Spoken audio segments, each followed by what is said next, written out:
Elijah Callahan s'agenouilla dans la neige. Ses mains tremblaient lorsqu'il souleva l'enfant gelé de la plateforme. Un morceau de papier était épinglé sur sa poitrine. Deux mots, l'enfant de personne. Sa gorge se serra, son cœur se brisa. Elle ne pouvait pas avoir plus de 7 ans. Ses lèvres étaient bleues. Elle respirait à peine, et quelqu'un l'avait jetée comme un déchet. Pas aujourd'hui, pas sous ses yeux. Il la serra contre sa poitrine et se mit à courir. Si vous voulez voir comment un homme brisé et une petite fille abandonnée ont changé leur vie à jamais, abonnez-vous à ma chaîne et restez jusqu'à la fin. Laissez un commentaire pour me dire depuis quelle ville vous regardez cette vidéo. Je veux voir jusqu'où cette histoire va voyager. Le vent balayait Devil's Ridge comme une lame, cherchant à transpercer les eaux. Février 1866, territoire du Montana. Elijah Callahan se colla le dos contre la paroi rocheuse gelée.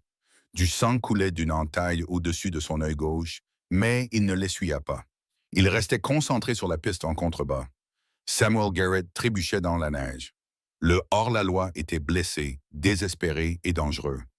Derrière lui se trouvaient 17 tombes, celles d'hommes, de femmes et d'enfants, toutes victimes du sanguinaire gang Garrett qui avait sévi dans 3 territoires. Elijah vérifia son arme. Il lui restait une balle. Cela suffirait.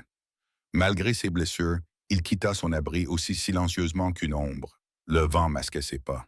20 mètres. 15, 10. Garrett s'arrêta brusquement. Quelque chose en lui, à l'état primitif, sentait le danger. Il se retourna. Le faucon. Garrett reconnut Elijah et la peur envahit son visage.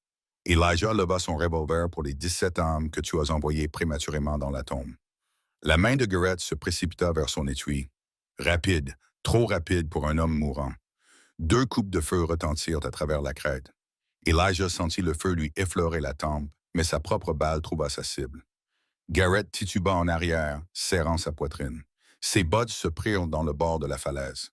Pendant un moment qui sembla une éternité, il resta suspendu entre la vie et la mort. « Mon frère te retrouvera. » Garrett halta, le sang bouillonnant entre ses lèvres. « Daniel te le fera payer. Il te prendra tout ce que tu aimes. Ton frère aurait dû y penser avant de commencer à tuer des innocents. » Garrett tomba en arrière dans l'obscurité. Elijah rangea son arme. Il pressa une main sur sa tempe ensanglantée. La prime sur Samuel Garrett serait sa dernière. 16 ans à traquer des hommes, c'était assez pour n'importe quelle âme. Il se retourna pour partir. Ses jambes se dérobèrent sous lui. Le monde bascula sur le côté alors qu'il s'effondrait dans la neige, son sang tachant la poudre blanche de rouge. La dernière chose qu'il vit avant que l'obscurité ne l'envahisse fut une lanterne qui flottait dans la tempête de neige. Une voix de femme appelant à l'aide. Elijah se réveilla 3 jours plus tard dans une petite cabane. Une jeune femme aux cheveux châtains changeait le bandage sur sa tête. Ses mains étaient douces, expérimentées. « Tu es réveillée. » Elle sourit. « Je m'appelle Anna, Anna Whitmore. Mon père et moi t'avons trouvé en train de saigner dans la neige. Depuis combien de temps? 3 jours. Tout le territoire parle de toi. » Elle mit de côté le bandage ensanglanté. Le faucon, l'homme qui a mis fin au gang Garrett. Elijah ne dit rien. « Tu peux rester jusqu'à ce que tu sois guéri. » Anna continua après cela. « Eh bien, la plupart des gens d'ici seraient reconnaissants de t'avoir parmi eux. Ils n'avaient pas prévu de rester. Les chasseurs de primes ne s'installèrent pas. Mais quelque chose dans la douceur d'Anna, dans le calme de Silver Creek, touchait une partie de lui qu'il avait oubliée depuis longtemps. Peut-être était-il temps pour le faucon de reposer ses ailes. 16 ans plus tard, Elijah Callahan se tenait à la fenêtre de sa maison de ranch, regardant la neige recouvrir le paysage du Montana. Il était désormais un homme différent, veuf depuis 4 ans. Ses cheveux bruns avaient pris une teinte argentée aux tempes. Son visage était marqué par le soleil et le chagrin. L'homme connu sous le nom de Faucon n'existait plus que dans les murmures et les histoires invraisemblables racontées dans les saloons. Il frotta la vieille cicatrice sur sa tempe, une habitude qu'il avait prise chaque fois que ses souvenirs menaçaient de refaire surface. Anna, sa chère Anna, disparue depuis 4 ans, emportée par la fièvre typhoïde. L'horloge de son grand-père sonna 5 heures. Il était temps de se rendre à la gare. Le fourrage qu'il avait commandé à Helena arriverait par le train du matin. Elijah enfila son lourd manteau et ses gants. Il jeta un dernier regard au certificat de mariage carbonisé encadré au-dessus de la cheminée. C'était la seule chose qu'il avait réussi à sauver lorsque la foudre avait frappé la grange au printemps dernier. Les bords étaient noircis, mais les noms étaient encore lisibles. Elijah et Anna Callahan. Mariés le 12 juin 1867. Je serai de retour avant de midi, dit-il à la maison vide. Un rituel qu'il observait depuis la mort de sa femme, comme si Anna pouvait encore l'entendre depuis l'au-delà. La gare de Silver Creek était calme à cette heure matinale. Janvier 1882, l'hiver le plus froid depuis 20 ans, disait-on. Le souffle d'Elijah formait d'épais nuages dans la lumière de la lampe, tandis qu'il tapait des pieds pour faire circuler son sang. Bonjour, Callahan. Hank Miller, le chef de gare, hocha la tête à l'approche d'Elijah. Il fait assez froid pour geler la queue d'une mule. C'est vrai. Le train arriva dans un crissement de fer contre des rails gelés. La vapeur s'élevait comme des douettes fantomatiques dans le ciel sombre. Elijah attendit pendant que Hank dirigeait le déchargement de ses sacs de nourriture. Il s'approcha pour l'aider. Mieux valait rester en mouvement par ce froid. C'est alors qu'il l'entendit. Faible. Facile à manquer au milieu des gémissements mécaniques du train. Une toux, faible, provenant d'un des wagons de marchandises. Elijah s'arrêta. « Vous entendez ça? » Hank haussa les épaules. « C'est probablement juste le vent. » Mais Elijah se dirigeait déjà vers le bruit. Quelque chose le poussait en avant. Un instinct qu'il ne pouvait expliquer. La porte du wagon était recouverte de glace. Il utilisa toute sa force pour la faire glisser et l'ouvrir. À l'intérieur, blotti contre un tas de sacs en toile de jute, gisait une petite silhouette. Une enfant, une fille qui n'avait pas plus de 7 ans. Ses lèvres étaient bleues, ses cheveux châtains étaient collés par la glace. Son manteau fin ne la protégeait en rien contre l'hiver rigoureux du Montana. Un bout de papier était épinglé sur sa poitrine. 3 mots écrits au fusain. L'enfant de personne. Quelque chose se brisa dans la poitrine d'Elijah. Quelque chose qu'il avait gardé enfoui pendant 4 ans. Il tendit la main et toucha sa joue. Froide. Trop froide. « Hank, viens ici. » Le chef de gare regarda à l'intérieur du wagon. Son visage pâlit. « Mon Dieu, est-elle... » Pas encore. Elijah avait déjà retiré son manteau pour l'envelopper autour de l'enfant. Mais elle le sera si nous ne l'emmenons pas immédiatement chez le docteur Porter. Hank secoua la tête. « Cela ne te regarde pas, Callahan. Ce sont les autorités du comté qui doivent s'en occuper. Il y a une procédure pour les orphelins. Elle sera morte avant que ta procédure ne commence. » Elijah souleva la fillette. Elle ne pesait presque rien. « Mon repas peut attendre. » Il la porta à travers la place du village jusqu'à la maison du médecin. Clara Whitmore se tenait sur le porche de sa pension, les bras croisés pour se protéger du froid. La sœur aînée d'Anna, la femme qui l'avait aidée à se remettre sur pied 16 ans auparavant. « Mais qu'est-ce que... » Clara s'avança. « Elijah, est-ce un enfant? Je l'ai trouvée dans le wagon de marchandises. Elle était à moitié gelée. » Clara marcha à ses côtés, le visage crispé par l'inquiétude. « Laisse-moi aller chercher le docteur Porter. Dis-lui qu'elle souffre d'hypothermie et probablement de pneumonie. » Clara courut devant, sa jupe flottant au vent. La fillette remua contre la poitrine d'Elijah. Elle ouvrit les yeux, des yeux gris pâles comme le ciel d'hiver. Les yeux d'Anna. Cette reconnaissance le frappa comme un coup physique. « Où est-ce maman? » murmura la fillette. « Je ne sais pas, mon enfant. Mais tu es en sécurité maintenant. » Ses petits doigts s'agrippèrent de son manteau. « Tu me le promets? » La gorge d'Elijah se serra. Il n'avait fait de promesse à personne depuis 4 ans. « Je te le promets. » Le docteur James Porter les accueillit à la porte. Il jeta un coup d'œil et s'écarta. « Amenez-la à la table de la cuisine, près du poêle. » La cuisine sentait l'acide phénique et le café. Elijah posa l'enfant sur la table et Porter s'empressa de lui retirer son manteau et de poser ses doigts sur sa gorge. « Elle est restée dehors pendant des heures, » dit Porter d'un ton grave. « Peut-être toute la nuit. La température est dangereusement basse. Va-t-elle survivre? Il est trop tôt pour le dire. » Porter mélangea du laudanum et du miel dans une tasse en étain. « Elle a besoin de médicaments, de bouillon chaud et d'une surveillance constante. Il faudra peut-être attendre plusieurs jours avant de savoir. » Clara arriva essoufflée. Elle se précipita pour aider à rassembler des couvertures et à attiser le feu. Elijah resta en retrait, observant la respiration superficielle de l'enfant. La note était toujours épinglée à sa robe.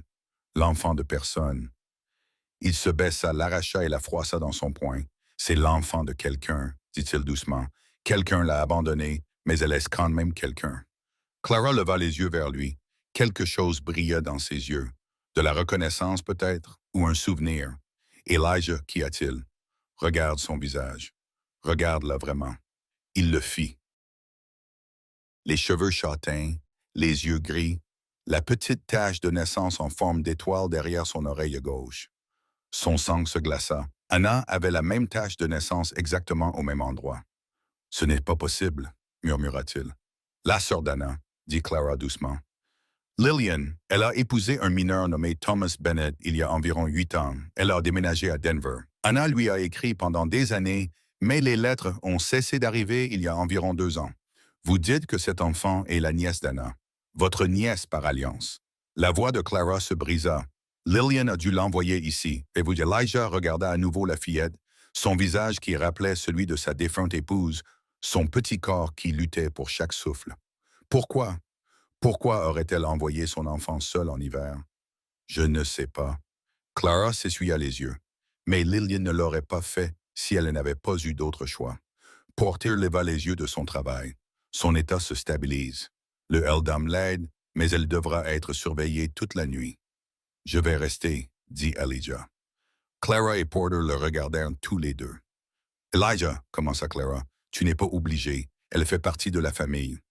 Les mots sortirent difficilement, comme s'ils n'avaient pas été utilisés depuis longtemps.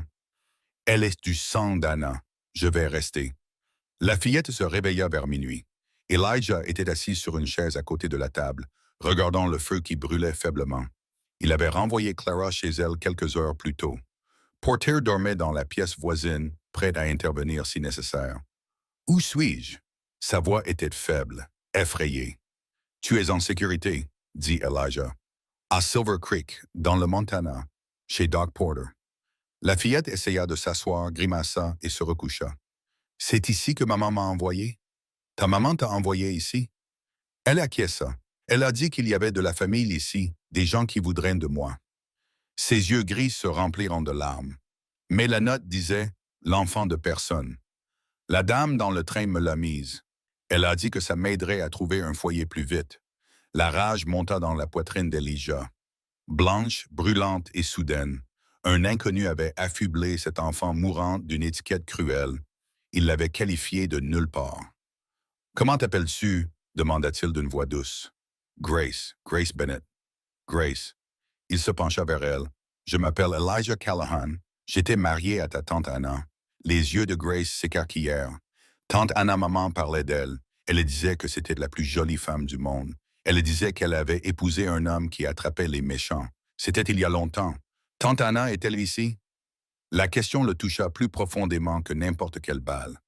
Non, Grace. Elle est morte il y a 4 ans. Le visage de Grace se décomposa comme celui de maman. Elijah resta immobile. Ta maman est morte. Elle est tombée malade, elle crachait du sang. Les médecins n'ont rien pu faire. Des larmes coulèrent sur les joues de Grace. Elle m'a dit que je devais être courageuse, que je devais trouver oncle Elijah dans le Montana. Elle m'a dit qu'il me protégerait. Elijah ferma les yeux. Lillian était partie. La petite sœur d'Anna, celle dont elle s'inquiétait constamment, à qui elle écrivait tous les mois, à qui elle envoyait de l'argent quand les temps étaient durs, était partie. Et elle avait envoyé sa fille ici, chez lui. La dernière personne à qui on aurait dû confier un enfant. Grace, elle le regarda, les larmes coulant toujours. Ta maman avait raison. Tu es en sécurité maintenant. Je te protégerai. Promis. Encore ce mot, celui qu'il avait évité pendant 4 ans. Promis. Grace tendit sa petite main, il la prit. Ses doigts étaient encore froids, mais ils se réchauffaient. Elle se mit à fredonner. La mélodie était douce, entrecoupée de 15 de tout, mais reconnaissable entre toutes. Le cœur d'Elijah s'arrêta. C'était la berceuse d'Anna, celle qu'elle avait composée elle-même, celle qu'elle chantait en pétrissant le pain ou en raccommodant des vêtements près du feu, celle qu'elle avait fredonnée sur son lit de mort, délirante de fièvre. Personne d'autre ne connaissait cette chanson. Anna l'avait composée elle-même. Elle ne l'avait jamais écrite. Où l'as-tu apprise? Sa voix était étranglée. C'est maman qui me l'a apprise. Les yeux de Grace se fermaient. Le sommeil la ramenait vers le sommeil. Elle a dit que c'était sa grande sœur qui l'avait inventée. Elle a dit que si jamais je me perdais, je devrais la chanter et quelqu'un qui m'aimait me retrouverait. Elle s'était endormie avant qu'Elijah n'ait pu répondre. Il resta assis là, lui tenant la main, écoutant le crépitement du feu. La chanson d'Anna, les yeux d'Anna, le sang d'Anna. Il avait renoncé à sa famille après la mort d'Anna, renoncé à l'amour, au lien, à l'espoir. Il avait prévu de finir ses jours seul, s'occupant de ses chevaux, attendant que la mort le réunisse avec sa femme. Mais Anna lui avait envoyé un dernier cadeau. À travers sa sœur, à travers cet enfant, une seconde chance qu'il n'avait jamais demandée et qu'il ne méritait pas. D'accord, Anna, murmura-t-il à la pièce vide. Je t'entends. Au matin, la fièvre de Grace était tombée. Le docteur Porter se déclara prudemment optimiste. Gardez-la au chaud, nourrissez-la, laissez-la se reposer. Elle est jeune, forte, elle s'en sortira. Elijah a pris une décision. Elle vient chez moi. Porter haussa un sourcil. Vous en êtes sûr? Vous êtes seul depuis longtemps, Elijah. Une enfant a besoin de plus qu'un toit et 3 repas par jour. Elle fait partie de la famille. Le comté pourrait avoir son mot à dire. Il existe des procédures pour les orphelins. Le comté pourra me le dire en face. Clara arriva alors qu'Elijah s'apprêtait à partir. Elle portait un panier de provisions et affichait une expression déterminée. Je viens avec toi. Elle aura besoin des soins d'une femme pendant sa convalescence. Clara, ne discute pas avec moi. Elijah Callahan, je te connais depuis que tu étais à moitié mort dans la cabane de mon père. Je ne te laisserai pas gâcher ça. Malgré tout, Elijah sentit sa bouche se tordre, presque en un sourire. Très bien. Il porta Grace jusqu'à son chariot, enveloppé dans toutes les couvertures que Clara avait pu trouver. La jeune fille était maintenant réveillée et observait tout avec ses grands yeux gris. C'est votre chariot?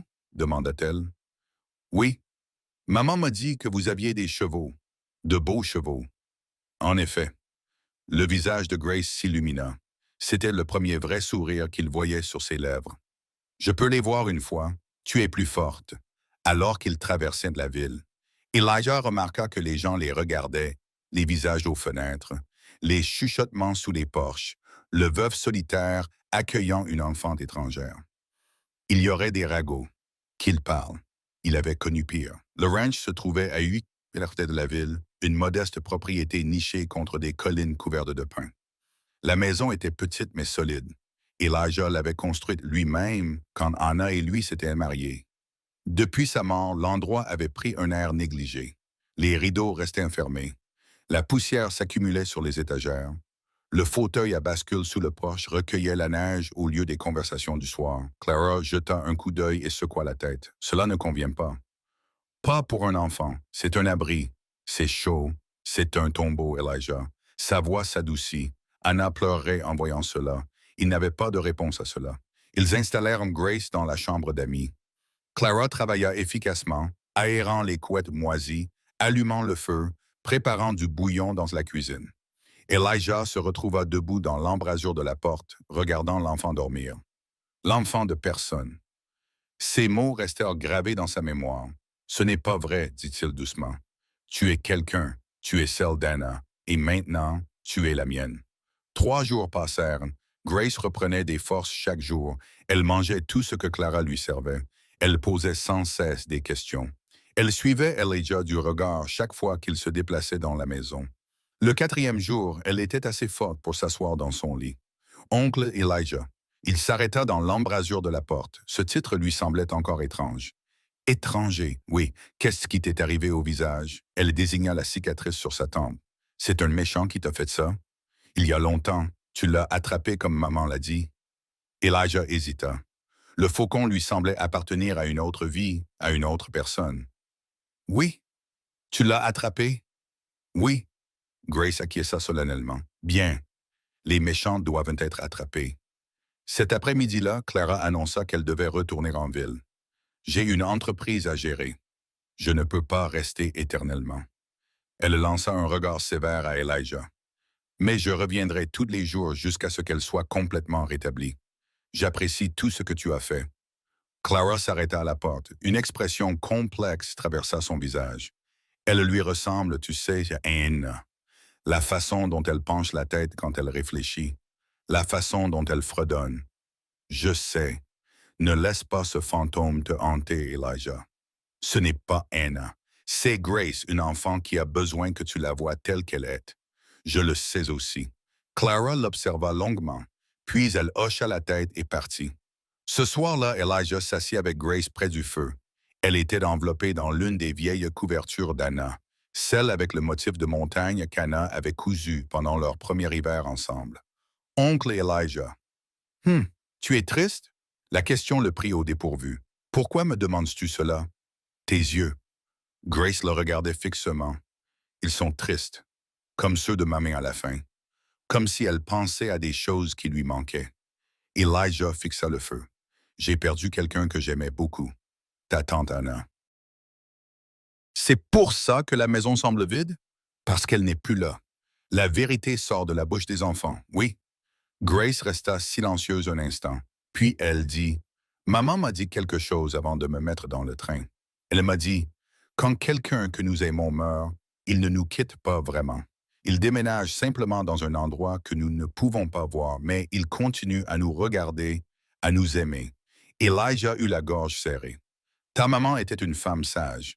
Elle disait aussi que les gens qui sont vraiment partis sont ceux qui cessent d'être aimés. Tant que quelqu'un se souvient d'eux, ils sont toujours là. Grace serra la couette plus fort contre elle. Donc, tante Anna n'est pas vraiment partie, car tu te souviens encore d'elle. Pour la première fois en 4 ans, Elijah sentit les larmes lui brûler les yeux. Il ne les laissa pas couler, mais elles étaient là. Non, dit-il d'une voix rauque, elle n'est pas vraiment partie. Grace tendit la main et prit la sienne. Ses doigts étaient chauds maintenant, forts. Alors elle sait que je suis là. Elle sait que tu m'as trouvé. Je pense que oui. Ils restèrent assis en silence tandis que le feu crépitait et que le vent hurlait dehors. Pour la première fois depuis la mort d'Anna, la maison ne semblait plus aussi vide. Une semaine plus tard, des ennuis arrivèrent. Elijah était dans la grange en train de vérifier les chevaux lorsqu'il entendit des cavaliers approcher. Il sortit, la main posée près de sa hanche par vieille habitude. 3 hommes à cheval, bien habillés, à l'allure officielle. Le cavalier de tête mit pied à terre. Il était mince, avait les traits anguleux et un sourire qui n'atteignait jamais ses yeux. Monsieur Callahan, je suis Marcus Cole, le registraire foncier du comté. Elijah ne bougea pas. Qu'est-ce qui vous amène ici, Monsieur Cole? Des affaires officielles, j'en ai bien peur. Le sourire de Cole s'élargit. Mon bureau a été informé que vous aviez recueilli une enfant orpheline. Une fille retrouvée à la gare sans papier, sans famille. C'est la nièce de ma femme. C'est ce que vous prétendez. Cole sortit un papier plié de sa veste, mais selon l'article 412 de la loi territoriale, la continuité familiale nécessite des documents, des actes de naissance, des certificats de mariage, des preuves de lien de parenté. Elle a 7 ans. Elle était mourante quand je l'ai trouvée. Néanmoins, la loi est claire. Sans papiers en règle, l'enfant doit être placé sous la garde du comté en attendant les résultats de l'enquête. Les yeux de Cole brillèrent, à moins, bien sûr, que vous ne puissiez fournir la preuve de votre affirmation dans les 60 jours. Elijah sentit un frisson lui parcourir l'estomac. Ce n'était pas dû à l'air hivernal. Quelque chose n'allait pas ici. Quelque chose qui dépassait la procédure bureaucratique. 60 jours. Délai standard. Je suis sûr que vous comprenez. Cole monta sur son cheval. Je reviendrai avec mon équipe d'évaluation. Bonne journée, Monsieur Callahan. Alors que les écrivains s'éloignaient, Elijah les regarda partir. Marcus Cole. Ce nom ne lui disait rien, mais le sentiment qui l'habitait, oui. Le même sentiment qu'il avait éprouvé d'innombrables fois en tant que faucon. Le sentiment qui lui disait quand une chasse allait devenir dangereuse. Il retourna à la maison où Grace observait depuis la fenêtre. Qui étaient ces hommes, oncle Elijah? Personne d'important. Ils avaient l'air important. Celui qui était devant souriait comme s'il avait un secret. Elijah s'arrêta. Quel genre de secret? Un mauvais secret. Les yeux gris de Grace étaient solennels. Maman disait qu'on pouvait en apprendre beaucoup sur une personne à partir de son sourire. Le sourire de cet homme n'atteignait pas ses yeux. Une enfant intelligente. Trop intelligente pour son propre bien. Ne t'inquiète pas pour lui, Grace. Je m'en occuperai. Mais en regardant les cavaliers disparaître derrière la crête, Elijah savait que ce n'était que le début. Quelqu'un voulait que Grace disparaisse de sa vie, et le faucon en lui avait besoin de savoir pourquoi. Cette nuit-là, Elijah ne put dormir. Il s'assit près de la fenêtre, regardant l'obscurité au-delà de son esprit, retournant la visite de Marcus Cole comme une pierre cachant quelque chose de venimeux en dessous. 60 jours de documentation, garde du comté. Tout cela n'avait aucun sens. Des orphelins traversaient tout le temps le territoire du Montana. Les gens les accueillaient sans paperasse, sans que les autorités ne viennent les menacer. C'était ainsi que fonctionnait l'Ouest. Si vous trouviez un enfant dans le besoin, vous l'aidiez. C'était aussi simple que cela. Alors pourquoi Marcus Cole s'intéressait-il autant à une petite fille, oncle Elijah? Il se retourna. Grace se tenait dans l'embrasure de la porte, la couverture enroulée autour des épaules, les yeux gris écarquillés à la lumière de la lampe. « Tu devrais dormir. Je t'ai entendu faire les 100 pas. » Elle s'approcha en tapotant. « Tu t'inquiètes pour ces hommes? Viens ici. » Elle grimpa sur la chaise à côté de lui, glissant ses pieds sous la couverture. Pendant un moment, ils se restèrent assis dans le silence. « Grace, j'ai besoin que tu me racontes tout ce que tu sais sur le train, tout ce dont tu te souviens. Je t'ai déjà tout dit. Maman m'a mise dans le train. Elle m'a dit qu'il y avait de la famille dans le Montana avant ça, avant que ta maman tombe malade. Est-ce que quelqu'un est venu chez vous? Quelqu'un qui posait des questions? » Grace fronça les sourcils. « Il y avait un homme. Il est venu voir maman plusieurs fois. Elle ne l'aimait pas. Je le savais parce qu'elle verrouillait toujours la porte après son départ et vérifiait les fenêtres. » Elijah se pencha en avant. À quoi ressemblait-il? Grand, maigre. Grace réfléchit intensément. Il avait un sourire qui me donnait froid dans le dos. Comme aujourd'hui. Ces mots frappèrent Elijah comme un coup de poing dans la poitrine. « Tu es sûr que c'était le même homme? » « Je ne sais pas. Peut-être. » Grace serra la couette contre elle. « Oncle Elijah, pourquoi quelqu'un voudrait-il faire du mal à maman? Elle n'a jamais fait de mal à personne. » « Je ne sais pas encore, Grace, mais je vais le découvrir. » Il la raccompagna jusqu'à son lit, borda sa petite silhouette et resta debout à la regarder jusqu'à ce que sa respiration s'approfondisse et qu'elle s'endorme. Puis il se dirigea vers le coffre dans sa chambre, celui qu'il n'avait pas ouvert depuis 16 ans. À l'intérieur, sous de vieux vêtements et des souvenirs qu'il avait essayé d'enfouir, se trouvait son ceinturon. Le cuir était craquelé à force de ne pas avoir été utilisé. L'étui était vide, mais en dessous, enveloppé dans une toile cirée, se trouvaient les 2 colts qu'il portait lorsqu'il était le faucon. Chacun était gravé d'un faucon en plein vol sur la crosse. Elijah prit un des revolvers. Il vérifia le barillet, qui était toujours chargé. Le poids lui était familier, dangereux. Il avait juré à Anna qu'il ne toucherait plus jamais à ses armes. Il lui avait promis que le faucon était mort et enterré. Mais quelqu'un menaçait sa famille, et le faucon n'avait jamais laissé une menace sans réponse. Clara arriva le lendemain matin avec des nouvelles. « J'ai demandé autour de moi en ville, » dit-elle à voix basse pendant que Grace prenait son petit déjeuner dans la cuisine. Marcus Cole est arrivé il y a environ 8 mois. Il venait de quelque part dans l'Est, Cheyenne peut-être? Elena? Personne ne le sait avec certitude. Quoi d'autre? Il achète des terres, ou plutôt, c'est la compagnie ferroviaire qui les achète par son intermédiaire. Clara serra les lèvres. 6 propriétés au cours de l'année dernière. Toutes appartiennent à des veuves ou à des veufs sans enfants. Toutes ont été saisies en vertu de la même loi dont il t'a parlé. La section 412, disposition relative à la continuité familiale. Si tu ne peux pas prouver un lien de parenté ou une adoption légale, le comté peut déclarer ta propriété abandonnée et la vendre aux enchères. Clara se pencha vers lui. Elijah, toutes les propriétés saisies par Cole ont fini entre les mains de la Montana Pacific Railroad en moins d'1 mois, pour un prix 10 fois supérieur à celui payé par le comté. Elijah serra les mâchoires. Il utilise la loi pour voler des terres. C'est ce qu'il semble. Mais il y a plus. Clara hésita. J'ai parlé au télégraphiste. Harold me doit une faveur. Il m'a dit que Cole envoyait des messages à quelqu'un à Cheyenne presque tous les jours depuis son arrivée. Toujours au même destinataire. Qui? Quelqu'un dont les initiales sont DG. DG. Ces lettres ne signifiaient rien pour Elijah, mais le sentiment de malaise qui l'habitait s'intensifia. Il y a autre chose, dit Clara doucement. Quelque chose que j'aurais dû te dire quand Grace est arrivée. Dites-moi maintenant. Lillian m'a écrit environ 6 mois avant sa mort. Les yeux de Clara brillaient. Elle avait peur, Elijah. Elle disait que quelqu'un la surveillait, la suivait. Elle disait que s'il lui arrivait quelque chose, je devais m'assurer que Grace vous rejoigne, que vous étiez le seul à pouvoir la protéger. Pourquoi ne m'avez-vous pas dit cela avant? Parce que je ne savais pas si Grace arriverait jusqu'ici. Je ne savais pas si Lillian était simplement paranoïaque à cause de sa maladie. La voix de Clara se brisa. Mais maintenant que Cole est venu, qu'il a posé des questions sur elle en particulier, Elijah, ce n'est pas une coïncidence. Non, ce n'est pas une coïncidence. Il se leva et se dirigea vers la fenêtre, observant la route qui menait à la ville. Quelqu'un voulait la mort de Lillian. Quelqu'un veut que Grace disparaisse, et je dois savoir pourquoi. Cet après-midi-là, Elijah se rendit seul à Silver Creek. Il avait laissé Grace avec Clara, toutes deux avec pour consigne stricte de fermer les portes à clé et de ne parler à personne. Le trajet jusqu'à la ville lui donna le temps de réfléchir, de planifier, de laisser son instinct de faucon refaire surface après 16 ans de dormance. Quelqu'un traquait sa famille, il était temps de découvrir qui.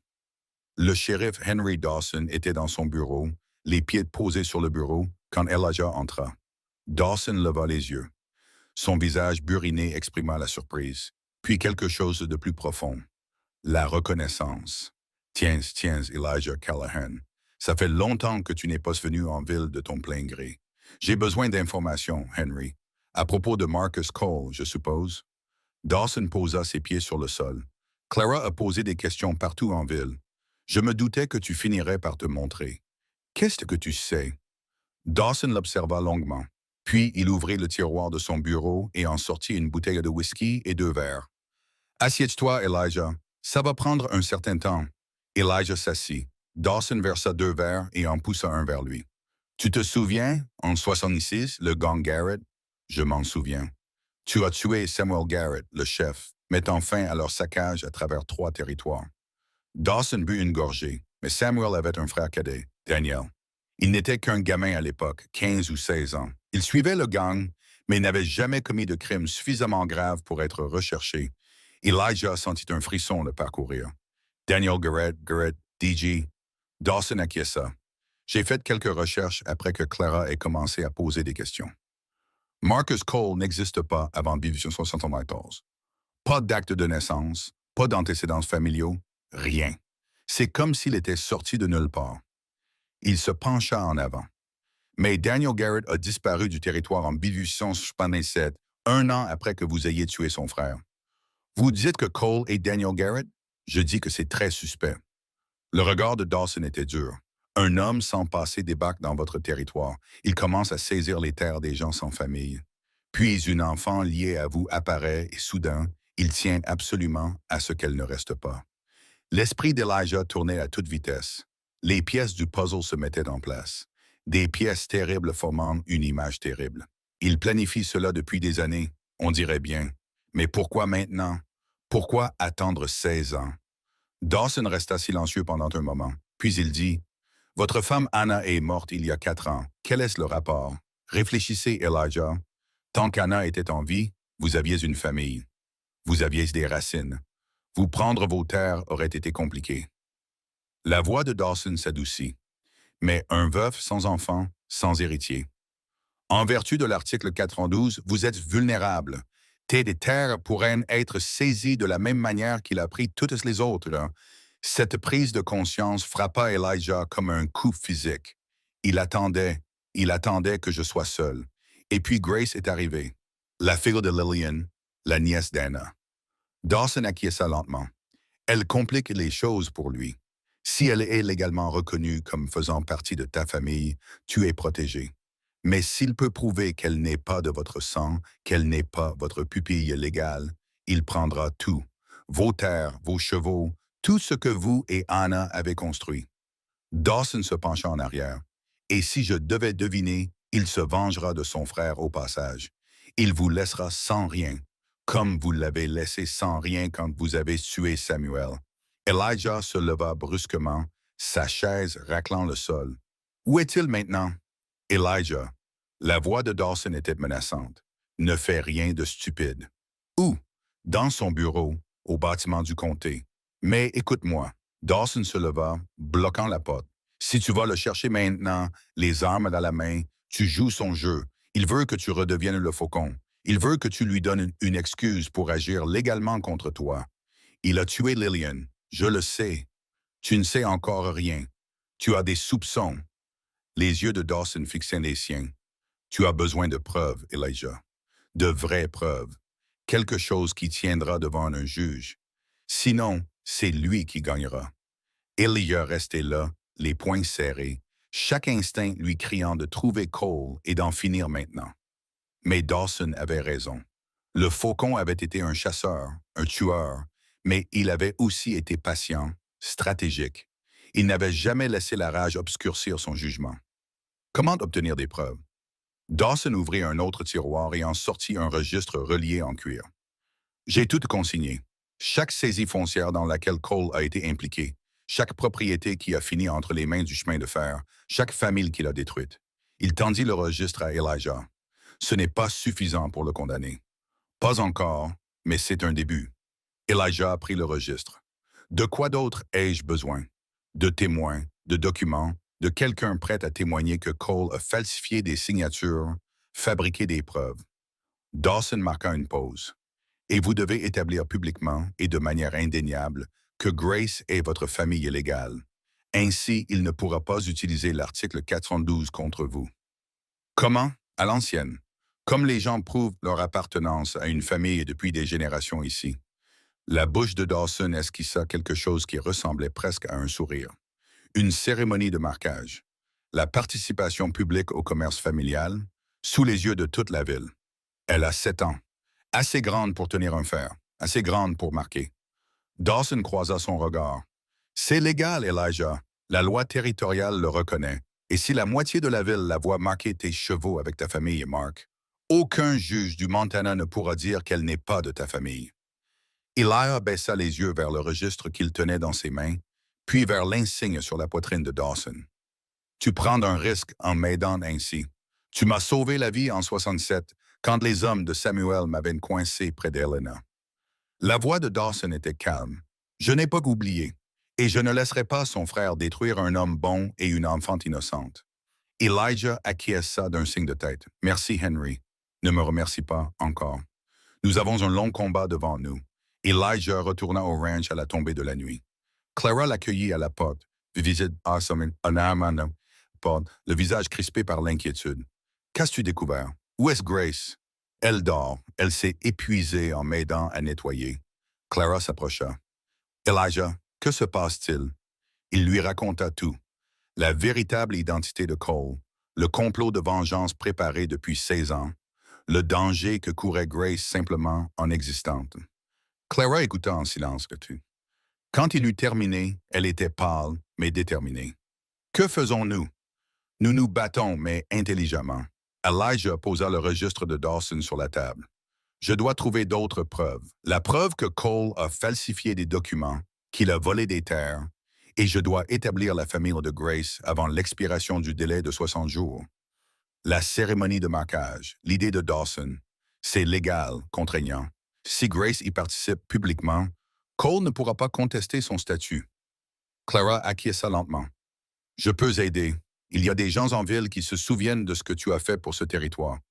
Les familles que tu as sauvées quand le gang Garrett terrorisait tout le monde. Ils te soutiendront. Certaines le feront. D'autres ont peur de Cole. Alors nous leur donnerons quelque chose de plus effrayant. Les yeux de Clara brillèrent. Nous leur montrerons que le faucon est de retour. Je ne suis plus cet homme, Clara. Peut-être pas. Mais Cole ne le sait pas. Elle tendit la main et lui toucha le bras. Utilise cela, Elijah. Utilise la peur qu'il a de ce que tu étais. C'est peut-être ton seul avantage. Cette nuit-là, Elijah s'assit près du lit de Grace et la regarda dormir. Elle semblait si petite, si fragile, une enfant qui avait déjà tout perdu et qui était sur le point d'être prise dans une guerre qu'elle ne comprenait pas. « Je ne le laisserai pas t'emmener », murmura Elijah. « Peu importe ce que cela coûtera. Tu fais partie de la famille maintenant, et la famille protège les siens. » Grace remua. Elle ouvrit les yeux. « Oncle Elijah, rendors-toi. » « Grace, tu me regardais? Je m'assurais juste que tu étais en sécurité. » Elle tendit sa petite main et trouva la sienne. « J'ai rêvé de maman. Elle m'a dit que tu me protégerais. Elle m'a dit que tu étais un homme bon, même si tu ne le croyais pas toi-même. Elijah eut la gorge serrée. Ta maman avait beaucoup confiance en moi. Elle avait raison. Les yeux de Grace se refermaient déjà. Tu m'as trouvé. Tu as tenu ta promesse. En quelques instants, elle s'était rendormie. Elijah resta assis là jusqu'à l'aube, lui tenant la main, écoutant sa respiration.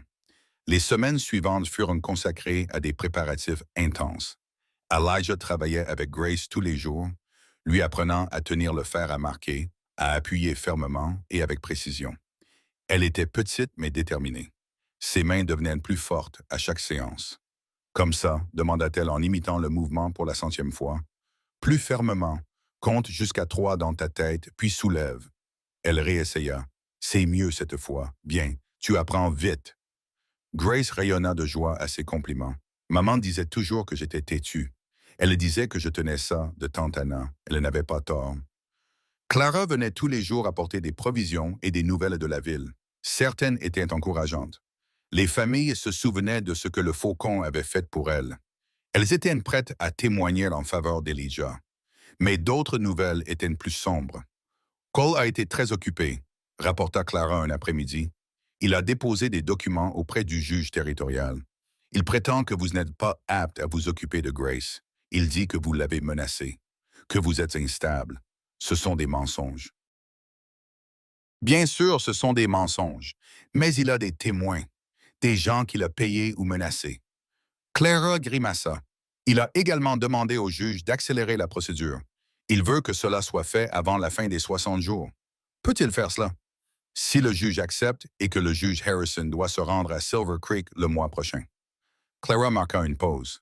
Elijah, nous devons agir plus vite. La cérémonie de marquage ne peut pas attendre. Grace n'est pas prête. Elle devra l'être. Ce soir-là, Elijah trouva Grace dans la grange, en train de s'entraîner seule. Elle tenait le fer froid à 2 mains, le pressait contre un poteau en bois et comptait à voix basse. Son visage était concentré. 1, 2, 3. Elle souleva le fer et examina sa marque imaginaire. Pas mal, dit Elijah depuis l'embrasure de la porte. Grace sursauta. Je ne t'avais pas entendu. C'est parce que je ne voulais pas que tu m'entendes. Il s'approcha. Tu t'entraînes sans moi. Je veux être prête. Grace leva les yeux vers lui, le regard grave. Mantel Clara m'a parlé du méchant monsieur qui veut m'emmener loin d'ici. Elijah maudit silencieusement la langue bien pendue de Clara. Tu ne devrais pas t'inquiéter pour ça. Je ne m'inquiète pas. Grace leva le menton. Je suis en colère. Ce n'est pas à lui de décider si je fais partie de la famille ou non. C'est toi qui décides. C'est moi qui décide. Elle serra plus fort le fer. C'est comme ça qu'on le prouve, avec la marque. C'est vrai. Alors je serai prête. Je te le promets. Elijah regarda cet enfant qui avait été rejeté par le monde, qui avait survécu à l'abandon, à la maladie et au chagrin, qui se tenait là maintenant, prête à se battre pour sa place dans une famille qu'elle ne connaissait que depuis quelques semaines. Tu fais déjà partie de la famille, Grace. La cérémonie n'est qu'une formalité légale. Je sais. Elle sourit, timidement mais sincèrement. Mais je veux que tout le monde le sache aussi. La veille de la cérémonie, tout bascula. Elijah était en train de vérifier les chevaux lorsqu'il entendit un bruit. Des sabots. Plusieurs cavaliers arrivaient à toute vitesse. Il attrapa son fusil et se dirigea vers la porte de la grange. 6 hommes à cheval, armés, se déployèrent pour encercler la propriété. « Grace » cria-t-il. « Clara, rentre immédiatement !» Il entendit la porte d'entrée claquer. Il entendit la voix de Clara donner des instructions. Le cavalier en tête mit pied à terre. Même dans l'obscurité, Elijah le reconnut. Marcus Cole. « Bonsoir, Callahan. » La voix de Cole traversa la cour. « J'espère que nous ne dérangeons pas. Vous êtes sur ma propriété, Cole, sans y être invité. Affaire du comté. » Cole brandit un papier. « J'ai un mandat. Le juge Harrison l'a signé cet après-midi. Il semble qu'il y ait eu des inquiétudes concernant l'enfant dont vous avez la garde. Nous sommes ici pour mener une inspection sociale nocturne avec 6 hommes armés. On n'est jamais trop prudent. Vous avez une sacrée réputation après tout. » Le sourire de Cole était une tache blanche dans l'obscurité. Le faucon. C'est comme ça qu'on vous appelait, n'est-ce pas? Elijah sentit son sang se glacer. C'était il y a longtemps. Vraiment? Cole s'approcha. Mes sources m'ont dit que vous aviez tué beaucoup d'hommes dans votre vie. Des hommes mauvais, semble-t-il. Mais qui décide qui est mauvais et qui ne l'est pas? Sa voix se durcit. Mon frère avait 15 ans quand vous lui avez tiré dessus. Votre frère chevauchait avec des meurtriers. Il a fait son choix. C'était un enfant qui suivait la seule famille qu'il avait. Le sang-froid de Cole se brisa un instant, puis le masque se remit en place. Mais tout cela appartient au passé. Je suis désormais un citoyen respectueux des lois, un fonctionnaire du comté, et je suis ici pour veiller au bien-être d'une enfant orpheline. Elle n'est pas orpheline, elle fait partie de ma famille. Prouvez-le. Je le ferai demain, lors de la cérémonie de marquage devant toute la ville. Cole Ritt, un son froid et creux, il n'y aura pas de cérémonie. Callahan. Le juge Harrison a suspendu toutes les demandes de continuité familiale en attendant son examen. Si vous essayez de marquer cet enfant demain, vous serez arrêté pour avoir défié une ordonnance du tribunal. Ces mots frappèrent Elijah comme un coup physique. Ce n'est pas possible. Dawson a dit, Dawson n'est pas le seul à avoir des amis dans ce territoire. Cole remonta sur son cheval. 60 jours. Vous avez 60 jours pour produire des documents légaux prouvant le lien de parenté, des actes de naissance, des actes de mariage, des documents officiels. Il sourit de ce sourire froid. Et quelque chose me dit que vous n'avez rien de tout cela. Il tourna son cheval vers la route. Encore une chose, Callahan. La fille, Grace. Cole regarda par-dessus son épaule. Elle a les yeux de sa mère. Lillian me regardait de la même façon juste avant de commencer à cracher du sang. La vision d'Elijah devint rouge. Il leva son fusil. Oncle Elijah, non. La voix de Grace coupa court à la rage. Elle se tenait sous le porche, Clara la retenant par le dos. S'il te plaît, appela Grace, ne fais pas ça. Cole rit à nouveau. Tu ferais mieux d'écouter ta famille tant que tu en as encore une. Il éperonna son cheval et s'éloigna, suivi de ses hommes. Elijah resta là, fusil levé, les regardant disparaître dans l'obscurité. Ses mains tremblaient, non pas à cause du froid, mais de rage. Clara s'approcha lentement. Elijah baissa son fusil. Il l'abaissa et se tourna vers eux. Le visage de Grace était baigné de larmes. Il a tué maman, n'est-ce que pas? Cet homme, il lui a fait du mal. Elijah ne pouvait pas mentir, pas à elle. Je pense que oui. Les petites mains de Grace se serrèrent en poing. Alors nous devons l'arrêter. Nous devons lui faire payer ce qu'il a fait. Nous le ferons. Comment? Demanda Clara. Il a bloqué la cérémonie. Il a le juge dans sa poche. Que pouvons-nous faire? Elijah regarda Grace, le feu qui brûlait dans ses yeux gris. Les yeux d'Anna. Il pense avoir gagné, dit lentement Elijah. Il pense que nous sommes vaincus, n'est-ce pas? Non. Elijah se dirigea vers le porche, s'accroupit à la hauteur de Grace. Il a commis une erreur ce soir. Il nous a révélé qui il est vraiment, ce qu'il veut vraiment. La vengeance, murmura Grace. Pour son frère. C'est vrai, et la vengeance rend les hommes négligents, imprudents, dit Elijah en se levant. Il prépare cela depuis 16 ans, mais il n'est pas le seul à savoir planifier. Que vas-tu faire? Demanda Clara. Elijah regarda dans l'obscurité où Cole avait disparu. Je vais trouver des preuves, de vraies preuves, quelque chose qui le détruira devant tout le territoire. Sa voix se durcit. Et ensuite, je vais lui montrer ce qui arrive quand on menace la famille d'un homme. Clara et Grace échangèrent un regard. Nous venons avec toi, dit Grace fermement. Non, c'est trop dangereux. Tu m'avais promis, dit Grace d'une voix brisée. Tu m'avais promis de ne pas me quitter. Elijah s'arrêta et la regarda. Cette petite fille féroce qui avait déjà tout perdu. Qui se tenait là maintenant, exigeant de se battre à ses côtés? Je ne te laisse pas, Grace. Je te protège.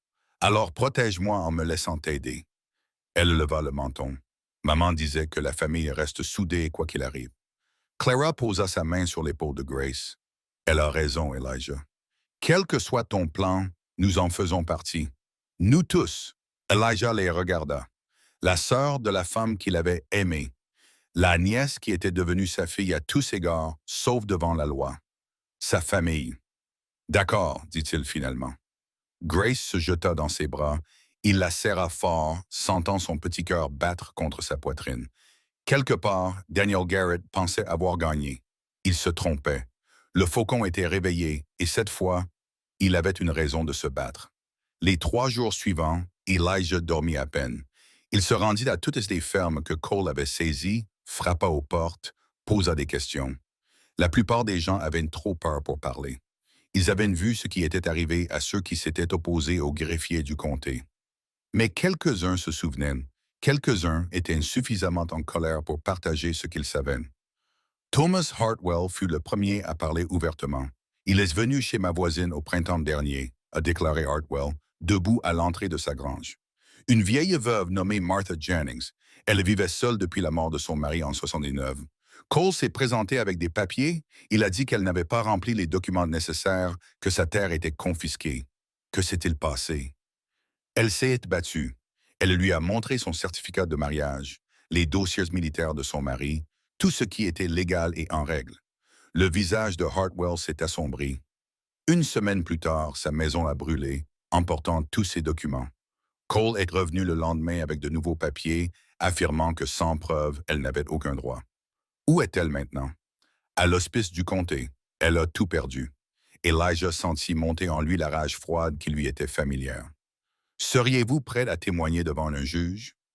Hartwell hésita, puis il regarda vers sa maison, où sa femme observait la scène depuis la fenêtre avec leurs 3 enfants.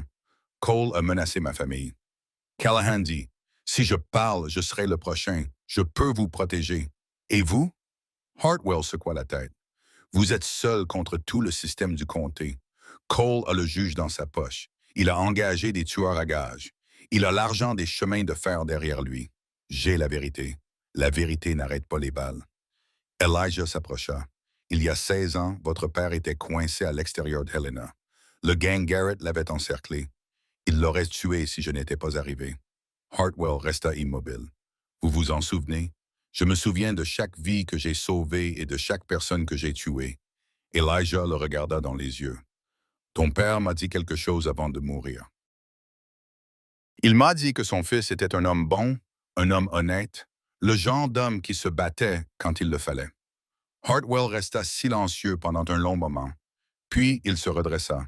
« Que veux-tu que je fasse? » À la fin de la semaine, Elijah avait réuni 5 témoins.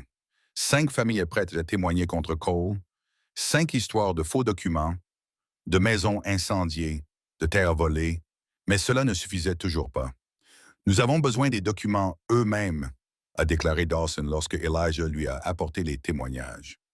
Des preuves matérielles de falsification.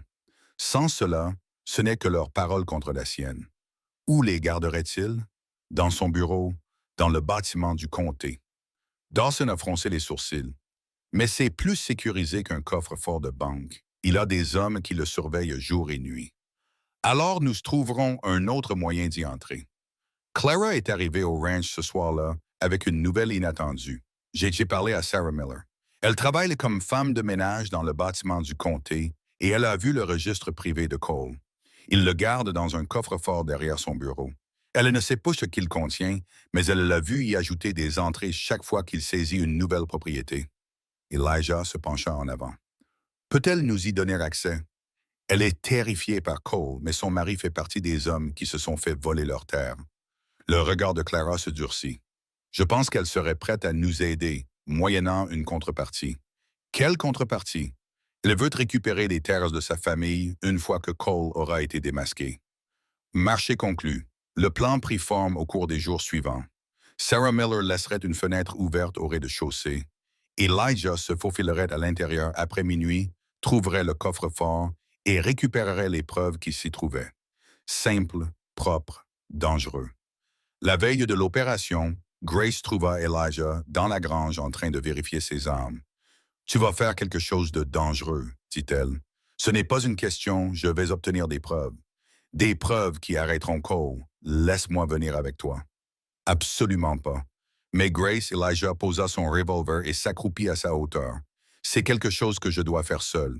S'il t'arrivait quelque chose, je ne me le pardonnerais jamais. Et s'il t'arrivait quelque chose... » Sa voix tremblait. « Et si tu ne revenais pas? »« Je reviendrai. Tu ne peux pas le promettre. »« Je le peux. Je le ferai. » Il prit ses petites mains dans les siennes. « Je promets de te protéger. Je promets d'être ta famille. Je ne romps jamais mes promesses. » Grace se jeta dans ses bras. « J'ai peur, oncle Elijah. »« Je sais, ma petite, je sais. » Il la serra fort contre lui.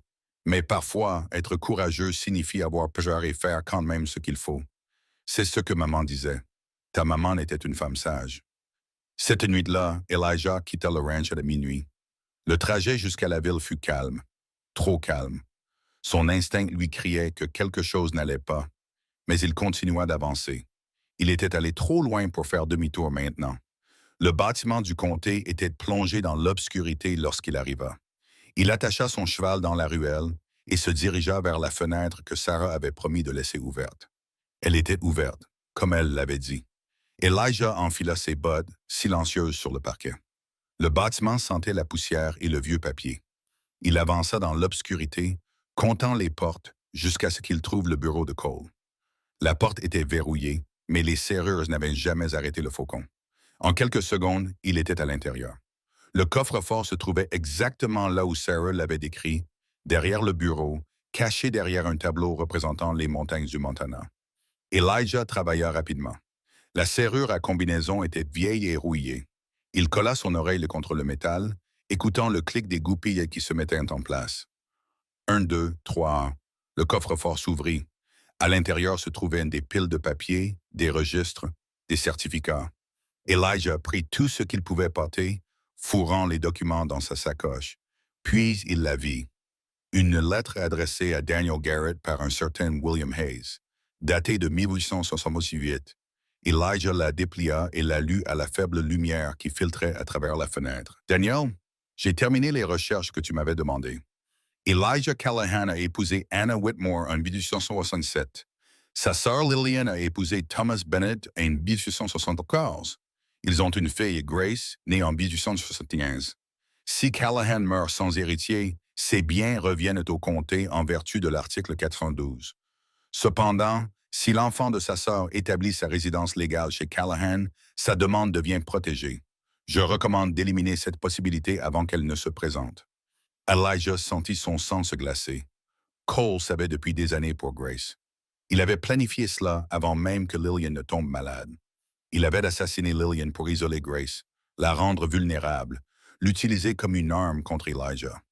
Un bruit derrière lui, le clic d'un chien qu'on arme. « Ne bougez pas, Callahan. » Elijah se figea. Il laissa tomber lentement les papiers. Il laissa les documents tomber sur le sol. « Tournez-vous. » Il se retourna. Marcus Cole se tenait dans l'embrasure de la porte. Un revolver pointé sur la poitrine d'Elijah. Derrière lui, 2 hommes armés bloquaient toute issue. « Je savais que vous viendriez, » dit Cole, son sourire brillant dans l'obscurité. « Sarah Miller s'est montrée très coopérative après que j'ai menacé de brûler ses enfants vifs. Vous êtes un monstre. Je suis un survivant. » Cole s'approcha. « Tout comme toi, nous ne sommes pas si différents. N'est-ce que pas? Je n'ai jamais assassiné de femmes et d'enfants innocents. » « Non, tu viens d'assassiner mon frère. » La voix de Cole se brisa sous le poids de 16 ans de haine. Samuel était tout ce que j'avais. Nos parents étaient morts. Notre maison avait disparu. Il m'avait élevé, protégé, et tu lui as tiré une balle dans la poitrine et l'a jeté d'une falaise. C'était un tueur. Il avait choisi son chemin. Il était ma famille. Le sang-froid de Cole vola en éclats. Le masque tomba, révélant le garçon brisé qui se cachait derrière. « Et vous me l'avez enlevé. Alors, je vais tout vous prendre, vos terres, vos chevaux, votre précieuse petite Grace. Si vous la touchez, Je crois, Cole rit amèrement. Vous êtes fini, Callahan. Vous vous êtes introduit dans un bâtiment du Kindy. Vous avez volé des documents officiels. Vous allez finir en prison. Peut-être pire, il leva son revolver. Ou peut-être que je vais simplement en finir ici. Je dirais que tu m'as attaqué. Légitime défense. Personne ne remettra ça en question. L'esprit d'Elijah tournait à toute vitesse. Il était désarmé, en infériorité numérique, piégé. Mais le faucon avait connu des situations pires avant de me tuer, dit lentement Elijah. Répondre à une question. Cole hésita. Quoi? Lillian. A-t-elle souffert? Quelque chose brilla dans les yeux de Cole. De la fierté peut-être, ou de la cruauté. Elle a craché du sang pendant 3 mois. C'est l'effet de l'arsenic. Lent, douloureux. Son sourire réapparut. Elle savait que ça allait arriver. Elle savait qu'elle ne pouvait rien y faire. La seule chose qu'elle a réussi à faire, c'est de mettre ce gamin dans un train avant de mourir. Tu l'as empoisonné.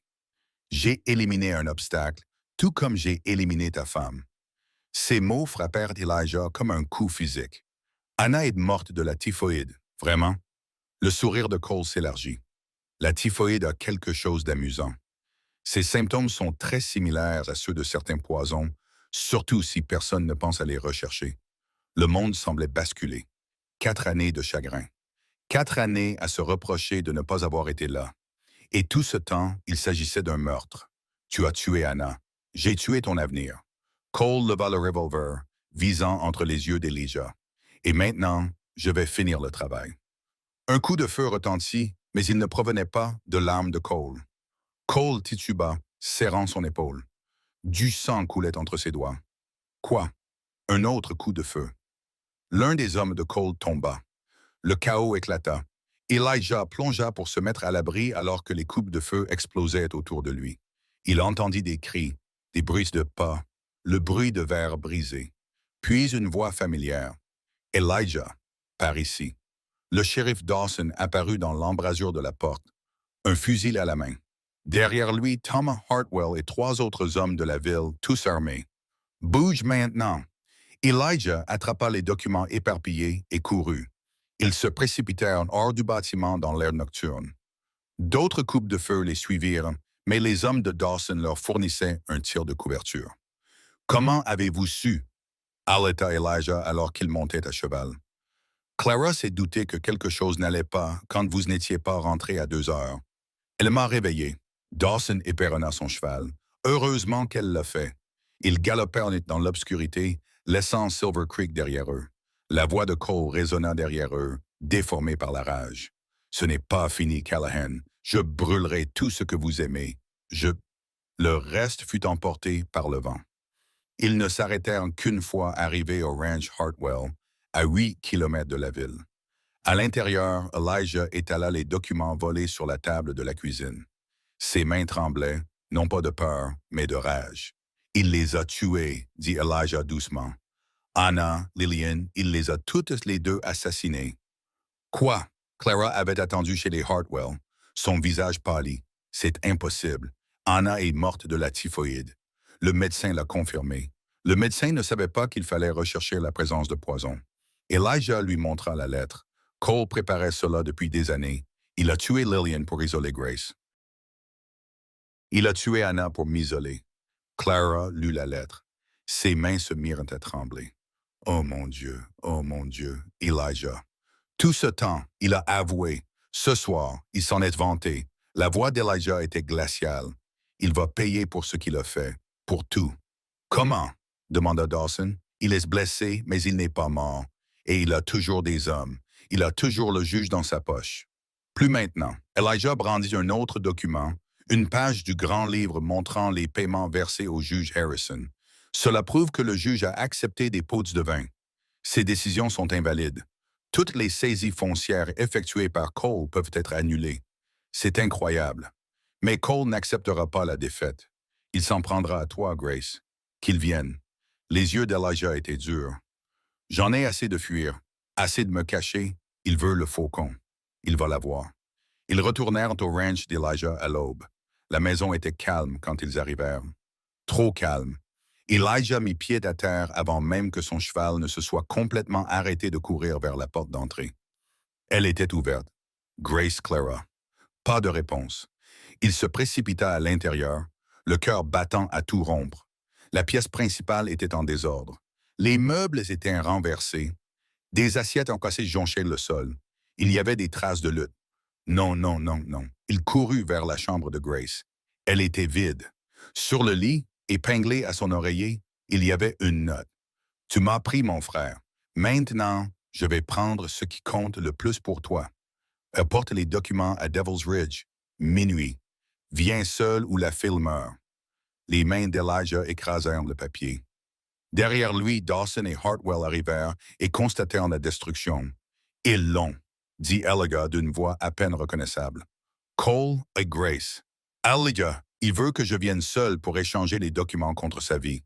C'est un piège, dit Dawson. Il vous tuera tous les deux dès qu'il aura ce qu'il veut. Je sais. Alors, qu'est-ce que tu vas faire? Elijah se tourna vers eux. Dans ses yeux, il vit en quelque chose qu'il n'avait jamais vu auparavant, quelque chose de froid, d'ancien et d'absolument impitoyable. Je vais récupérer ma fille, Puis je vais tuer Daniel Garrett. Tu ne peux pas y aller seul, protestait Hartwell. C'est du suicide. Il a dit de venir seul. S'il voit quelqu'un d'autre, il lui fera du mal. Elijah se dirigea vers le coffre dans sa chambre, en sortit les 2 Colts qu'il avait juré de ne plus jamais utiliser et attacha son ceinturon. Mais ça ne veut pas dire que vous ne pouvez pas me suivre à distance. Soyez là quand j'aurai besoin de vous. Dawson acquiesça lentement. Nous serons là. Tous. Donne-moi 30 minutes avec lui. Si je ne suis pas sorti d'ici là, entrez en tirant. Et Grace. Elijah vérifia ses revolvers. Chargé, prêt. Grace est la seule chose qui compte. S'il m'arrive quelque chose, tu la source de là, quoi qu'il arrive. Clara apparut dans l'embrasure de la porte. Son visage était baigné de larmes, mais déterminé. Ils m'ont assommé. Ils l'ont emmené pendant que j'étais par terre. Sa voix se brisa. Je suis désolé, Elijah. J'ai essayé de les arrêter. Ce n'est pas ta faute. Laisse-moi venir avec toi, s'il te plaît. Elle fait partie de ma famille aussi.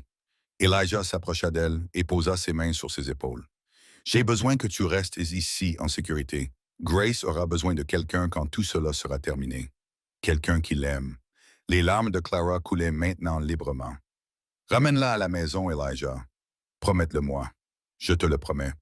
Il sortit dans l'air froid du matin, monta sur son cheval et se dirigea vers Devil's Ridge, vers l'endroit où le faucon était mort 16 ans auparavant. Ce soir, le faucon allait renaître. Le trajet jusqu'à Devil's Ridge prit 3 heures. Elijah connaissait bien ce territoire.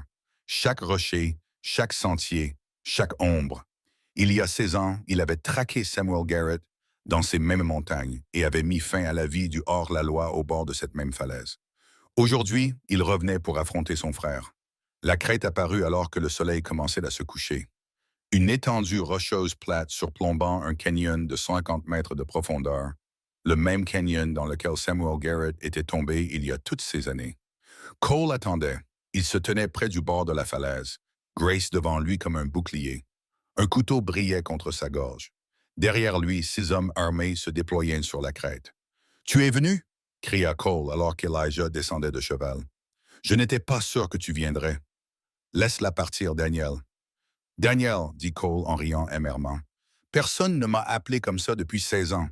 J'aime bien. Ça me rappelle qui j'étais avant que tu ne détruises ma vie. » Elijah s'avança lentement, les mains bien en évidence. « C'est une enfant. Elle n'a rien à voir avec ce qui s'est passé entre nous. Elle a tout à voir avec ça. » Cole pressa le couteau contre la gorge de Grace. Elle gémit mais ne cria pas. « Tu m'as pris ma famille. Maintenant, je prends la tienne. Tu veux te venger? Très bien. Venge-toi sur moi, pas sur elle. Oh, je le ferai. Mais d'abord, je veux que tu regardes. » Les yeux de Cole brillaient de folie. « Je veux que tu ressentes ce que j'ai ressenti quand j'ai vu le corps de mon frère au fond de ce canyon. Quand j'ai dû l'enterrer de mes propres mains. »« Oncle Elijah, dit Grace d'une voix faible mais ferme, je n'ai pas peur. Je sais, ma petite. Je sais. Elle est courageuse, admit Cole, tout comme sa mère. Lillian n'avait pas pleuré non plus, même à la fin. Combien de poison a-t-il fallu? La voix d'Elijah était d'un calme mortel. Pour tuer une femme qui ne t'a jamais fait de mal. 3 mois de petites doses dans ses médicaments. Elle ne s'est jamais doutée de rien. Cole sourit. Ta femme non plus. Anna a été plus facile. Quelques semaines seulement. Elle était déjà affaiblie par cette fièvre hivernale. Les yeux de Grace s'écarquillèrent. Tu as aussi tué tante Anna. J'ai tué tous ceux que le faucon aimait. Et je n'ai pas encore fini. La main d'Elijah se dirigea vers son étui. Ne fais pas ça. Cole appuya plus fort sur le couteau. Une fine ligne de sang apparut sur le cou de Grace. Lâchez vos armes, tous les deux. Écartez-les d'un coup de pied. Elijah hésita. Faites-le ou je vous jure que je vais lui trancher la gorge ici même, lentement. Elijah détacha son ceinturon. Il le laissa tomber par terre. Il l'écarta d'un coup de pied. Les documents aussi. Tout ce que tu as pris dans mon bureau. Elijah sortit les papiers de son manteau et les jeta aux pieds de Conan. Bien, bien. Cole se détendit légèrement. Maintenant, nous pouvons parler. Que veux-tu, Daniel? Tu as déjà gagné. Tu as les documents. Tu m'as désarmé.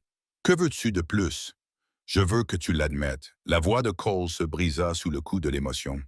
Je veux que tu admettes que tuer Samuel était une erreur, que tu as détruit la vie d'un garçon innocent pour une prime. Ton frère a assassiné 17 personnes, des hommes, des femmes, des enfants. Il a brûlé vives des familles dans leurs maisons. Il me protégeait. Il construisait un avenir pour nous. C'était un monstre, et tu es devenu comme lui. Le visage de Cole se tordit de rage. Il repoussa Grace et se jeta sur Elijah, le couteau à la main. Elijah était prêt. Il attrapa le poignet de Cole et le couteau vola dans l'obscurité. Ils se battirent à coups de poing, deux hommes liés par 16 ans de haine. Cole était plus jeune, plus rapide, mais Elijah se battait pour plus que la vengeance. Il se battait pour sa famille. Un coup atteignit Elijah aux côtes. Un autre lui fendit la lèvre. Il tituba en arrière vers le bord de la falaise. C'est ici que tout se termine. Callahan, hurla Cole. Au même endroit où Samuel est mort, la même chute qu'il a provoquée. Elijah esquiva au dernier moment. Sa main jaillit, agrippant le col de Cole. Pendant une seconde interminable, ils vacillèrent au bord du précipice. « Lâche-moi, hurla Cole. C'est ce que tu veux? » La voix d'Elijah était glaciale. « Rejoindre ton frère. Tu l'as assassiné. J'ai arrêté un tueur tout comme je t'arrête toi. » Elijah tira Cole en arrière, le jetant au sol. « Mais je ne vais pas te tuer, Daniel. Tu vas être jugé. Tu vas répondre de tes actes devant la justice. Tout le monde saura ce que tu as fait. » « Non. » Cole recula précipitamment. « Non, je ne le ferai pas. Je ne peux pas. » Oncle Elijah. Le cri de Grace arriva trop tard. L'un des hommes de Cole avait fait le tour. Son fusil était pointé sur le dos d'Elijah. Le coup de feu retentit, mais ce n'est pas Elijah qui tomba. Le shérif Dawson émergea de l'obscurité, son fusil fumant. Le tireur s'effondra. « Maintenant! » cria Dawson. Hartwell et les autres sortirent de leur cachette et encerclèrent les hommes restants de Cole. Des coups de feu furent tirés. Des hommes tombèrent. En quelques instants, tout était terminé. Elijah se tenait debout devant Cole, haletant. « C'est fini, Daniel. Tu as perdu. » Cole le fixait, les yeux vides, remplis uniquement de désespoir. « Alors tue-moi. Finissons-en. » « Non. » Elijah se détourna. « Tu vas vivre. Tu te souviendras chaque jour de ce que tu as fait. Et quand ils te pendront, tout le territoire saura que le faucon ne tue pas de sang-froid. Pas même les hommes qui le méritent. » Grace courut vers lui et lui jeta les bras autour de la taille. « Tu es venu me chercher. Je viendrai toujours te chercher. » Elijah la serra fort contre lui, sentant son cœur battre contre le sien. « Toujours. » Dawson s'approcha, les menottes à la main. « Daniel Garrett, vous êtes en état d'arrestation pour meurtre, fraude et enlèvement. Vous avez le droit de garder le silence, mais je doute que vous le fassiez. » Alors que Dawson emmenait Cole, Grace leva les yeux vers Elijah. « Est-ce vraiment fini? » Elijah regarda son ennemi disparaître dans l'obscurité. L'homme qui lui avait tout pris, qui avait assassiné sa femme, sa belle-sœur, qui avait tenté de détruire la dernière chose de bien dans sa vie. « Oui, ma petite, c'est fini. » Grace le serra plus fort dans ses bras. « On peut rentrer à la maison maintenant? À la maison? » Ce mot n'avait jamais eu autant de sens. Oui, on peut rentrer à la maison. Le trajet de retour vers Silver Creek dura jusqu'à l'aube. Grace s'endormit contre la poitrine d'Elijah, épuisée par la terreur de la nuit. Il la tenait d'un bras, guidant son cheval de l'autre, sentant son petit cœur battre contre ses côtes. Elle était en sécurité. C'était tout ce qui comptait. Dawson chevauchait devant, Cole ligoté et bâillonné dans un chariot. Les autres prisonniers suivaient, gardés par Hartwell et ses hommes. Une procession de justice enfin rendue. Clara attendait sous le porche lorsqu'ils arrivèrent. Elle courut à leur rencontre, les larmes coulant sur son visage. Grace. Oh, Dieu merci. Dieu merci. Elijah déposa l'enfant endormi dans les bras de Clara. Elle n'est pas blessée, juste fatiguée. Et toi? Les yeux de Clara parcoururent son visage, remarquant les coupures et les contusions. On dirait que tu t'es battu avec un ours, quelque chose comme ça. Clara emmena Grace à l'intérieur tandis qu'Elijah descendait de cheval. Son corps lui faisait mal à des endroits dont il avait oublié l'existence. À 58 ans, il venait de se battre contre un homme 2 fois plus jeune que lui au bord d'une falaise, au milieu de la nuit. Le faucon était définitivement trop vieux pour ça. Elijah Dawson s'approcha, l'air grave. « Nous devons parler de la suite plus tard. Laisse-moi d'abord installer Grace. Ça ne peut pas attendre. » Dawson baissa la voix. Les hommes de Cole parlent. L'un d'eux est prêt à témoigner en échange d'une réduction de peine. Il dit que Cole gardait des traces de tout. Chaque pot de vin, chaque meurtre, chaque parcelle de terre qu'il a volée. Nous avons déjà les documents. Pas tous. Il y en a d'autres cachés ailleurs. Dawson jeta un coup d'œil vers le chariot où Cole était assis, silencieux et bouillonnant de rage. Il ne nous dira pas où, mais son homme dit que cela suffit pour faire tomber la moitié du gouvernement territorial. Elijah assimila cette information. Tu penses que Cole avait de l'aide en dehors du juge. Je pense que cela va plus haut que nous ne le pensions. L'argent du chemin de fer, les relations politiques. Cole n'était qu'un instrument. Dawson serra les mâchoires. Si nous ne trouvons pas ces documents, quelqu'un d'autre le fera, et ils les enterreront avec tous ceux qui savent qu'ils existent. Alors nous les trouverons les premiers. Comment Cole ne parle pas? Elijah regarda vers la maison où Clara s'occupait de Grace. Laisse-moi essayer. Cole était retenu à l'arrière du chariot, les mains liées, la bouche enfin dégagée. Sa blessure à l'épaule avait été grossièrement bandée, mais le sang suintait toujours à travers le tissu. Il leva les yeux lorsque Elijah s'approcha. Une lueur semblable à de l'amusement passa dans ses yeux. « Tu viens de te réjouir, Faucon. Je viens de t'offrir un choix. » « Quel choix? Je suis déjà mort. Dès que cette corde sera autour de mon cou, tout sera fini. » « Pas tout. » Elijah s'appuya contre le bord du chariot. « Tu as gardé des preuves contre les gens qui t'ont aidé. Où sont-elles? » Cole rit, un son creux et brisé. « Pourquoi te le dirais-je? Parce que tu seras pendu de toute façon. Mais la façon dont on se souviendra de toi, ça dépend toujours de toi. On se souviendra de moi, cracha Cole. Comment? Comme l'homme qui n'a pas réussi à venger son frère. Comme l'homme qui a laissé le faucon gagner à nouveau. Comme l'homme qui a révélé la corruption qui a conduit à tout cela. La voix d'Elijah s'adoucit. Tu étais un garçon quand Samuel est mort. Tu avais 15 ans. Tu étais seul. Tu avais peur. Je t'ai pris ton frère et tu as passé 16 ans à planifier ta vengeance. Je comprends que tu ne comprennes rien. Je comprends de la perte. Je comprends de la rage. Je comprends que tu veuilles détruire ce qui t'a détruit. Elijah croisa le regard de Cole. Mais les hommes qui ont financé ton projet, les politiciens qui ont détourné le regard, ils t'ont utilisé, Daniel. Ils ont utilisé ton chagrin, ta haine. Ils vont s'en tirer sans encombre, tandis que tu te balanceras au bout d'une corde. Quelque chose changea dans l'expression de Cole, une fissure dans l'armure de la haine. Ils m'ont promis, murmura-t-il. Ils m'ont promis qu'une fois que vous seriez détruits, j'aurais tout. La terre, le pouvoir, le respect, et au lieu de cela, je suis ici, dans un wagon, en route vers ma mort. La voix de Cole se brisa. Samuel aurait honte de moi. Samuel aurait honte de moi. Alors, réparez cela. Dites-moi où se trouvent les archives. Cole resta silencieux pendant un long moment, puis il dit, « Le vieux moulin, à 5 kilomètres à l'est de la ville. Il y a un coffre-fort caché sous le plancher. Pourquoi devrais-je te croire? Parce que je suis fatigué. » Callahan. Cole ferma les yeux. 16 ans de haine, 16 ans de préparation. Et au final, qu'est-ce que ça m'a apporté? Une blessure par balle et une corde au cou. Il rit amèrement. Tu avais raison. Mon frère était un monstre, et je suis devenu un monstre en essayant de le venger.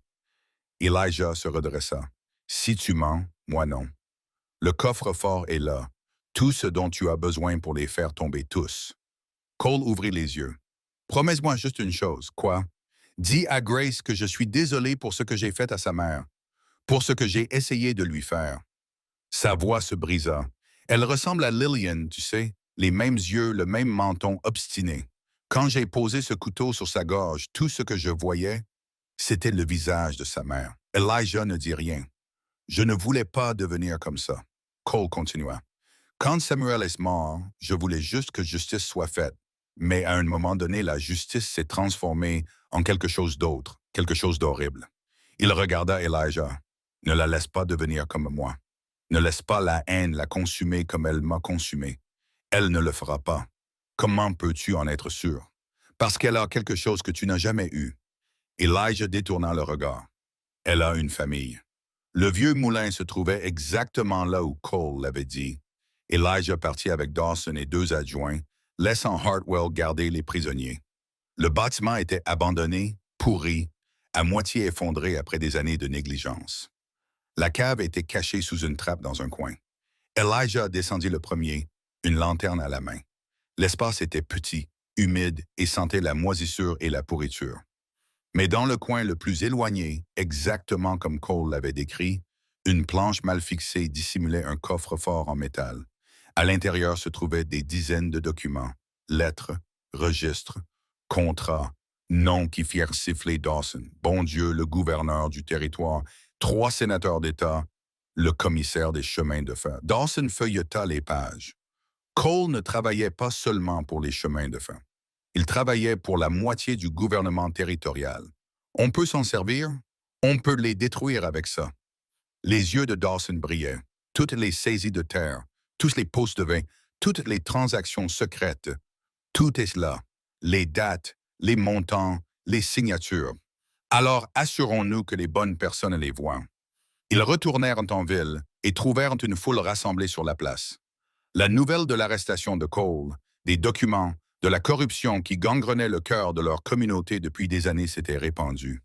Les gens étaient en colère, effrayés, exigeaient des réponses. Elijah se fraya un chemin à travers la foule et trouva Clara qui attendait sur les marches du magasin général. Grace est à l'intérieur, dit Clara rapidement. Madame Hobbs la surveille, elle va bien. Tant mieux, Elijah. Clara lui saisit le bras. Les gens parlent. Ils veulent savoir ce qui va se passer. Ils ont peur. Ils ont raison d'avoir peur. Ce que Cole a fait, ce n'était pas seulement lui. C'était tout un système conçu pour voler des gens comme nous. Les veuves, les orphelins, tous ceux qui n'ont pas de pouvoir. Tu peux y mettre fin? Je peux essayer. Il monta les marches et se tourna vers la foule. 50, peut-être 60 personnes. Des visages qu'il connaissait depuis des années, des voisins, des amis, des collègues éleveurs qui avaient traversé ensemble des moments difficiles. Vous me connaissez tous, commença Elijah. Vous savez qui j'étais, ce que j'ai fait, l'homme qu'on appelait le faucon.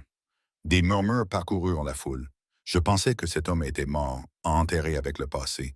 Mais hier soir, il est revenu parce que quelqu'un a menacé ma famille. Menacé la petite fille que j'ai recueillie à la guerre. La fille que quelqu'un a qualifiée d'enfant de personne. Il brandit les documents provenant du coffre-fort. Marcus Cole n'est pas seulement un greffier corrompu. C'est Daniel Garrett, le frère de Samuel Garrett, le dernier membre du gang que j'ai traduit en justice il y a 16 ans. Il a assassiné ma femme. Il a assassiné sa propre cousine par alliance, la mère de Grace. Il a tenté d'assassiner Grace. Et il vole vos terres depuis des années. Des cris de colère ont éclaté dans la foule. Mais il n'a pas agi seul.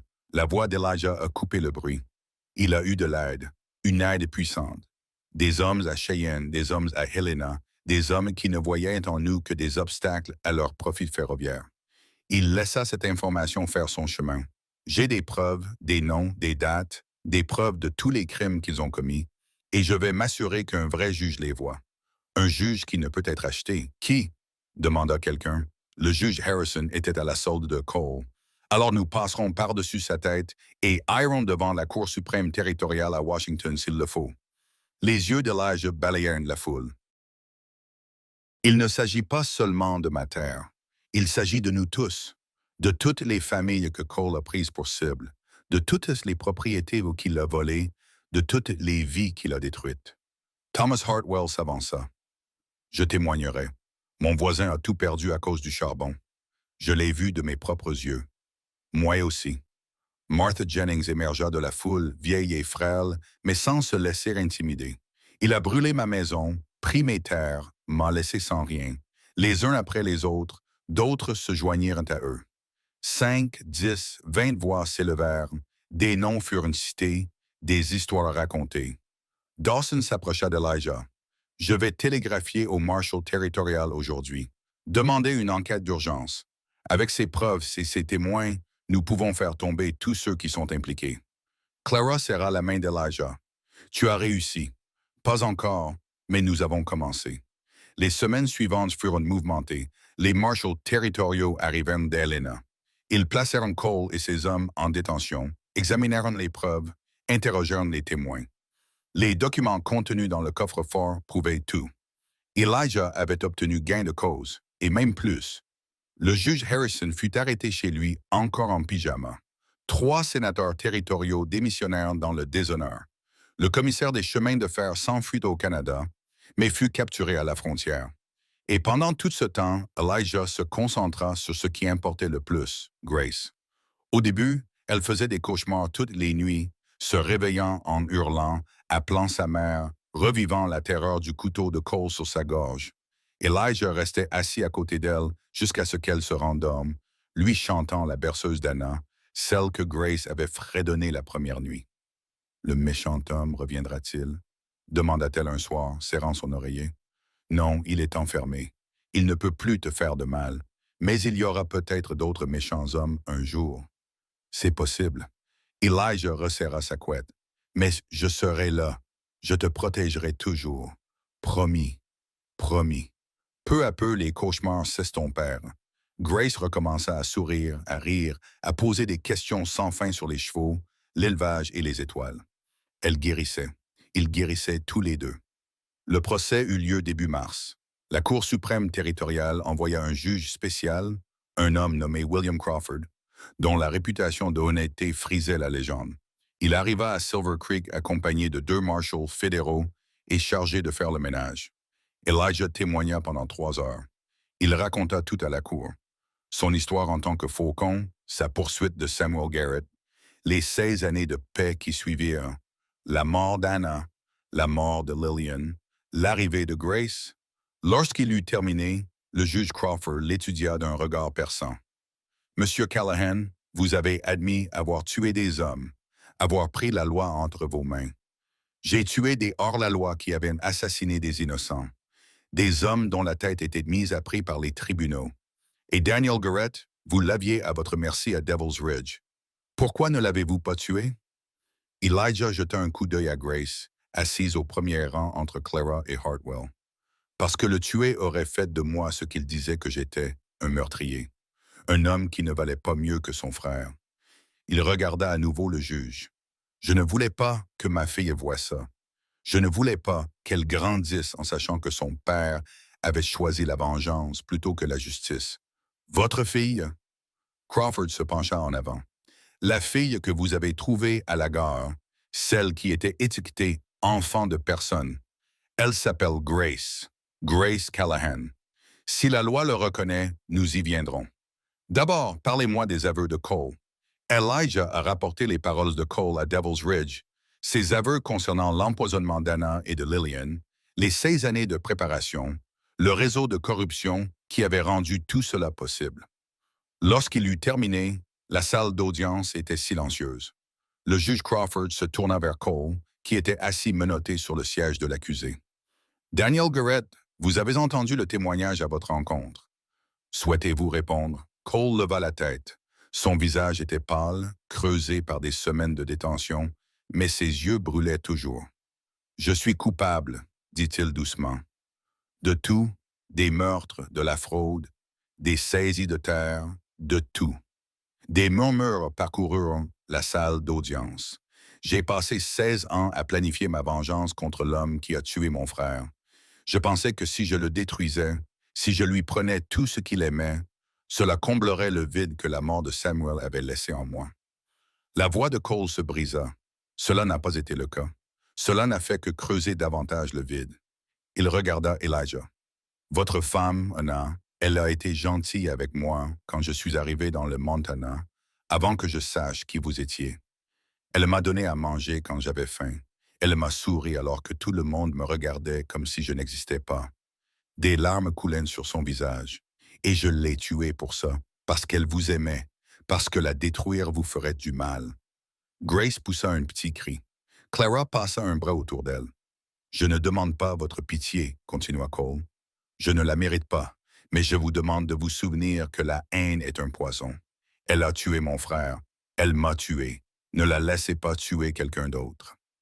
Le juge Crawford resta silencieux pendant un long moment. Daniel Garrett, cette cour vous déclare coupable de meurtre, de complot, de fraude et d'enlèvement. Vous êtes condamné à être pendu jusqu'à ce que mort s'ensuive. Que Dieu ait pitié de votre âme. Cole hocha une fois la tête. Merci, votre honneur. Alors que les marshals l'emmenaient, il regarda Elijah.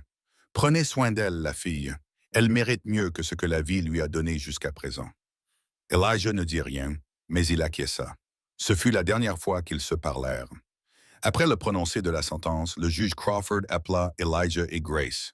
Il reste une dernière question à régler, dit Crawford. Le statut de Grace Bennett. Grace serra la main d'Elijah, ses petits doigts tremblants. J'ai examiné les preuves de sa filiation. Sa mère, Lillian Bennett, était la sœur d'Anna Callahan.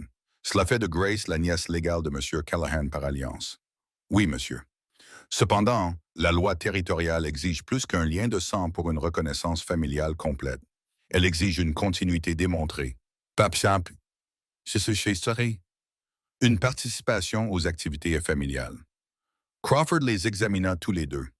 Je crois comprendre qu'une cérémonie de marquage devait avoir lieu, mais qu'elle a été bloquée par les ordonnances frauduleuses du défunt juge Harrison. C'est exact. Je ordonne donc qu'elle ait lieu demain, ici à Silver Creek. Le visage sévère de Crawford s'adoucit légèrement à l'idée de la présence de témoins appropriés et d'une reconnaissance juridique complète. Grace leva les yeux vers Elijah Hope, les yeux gris brillants.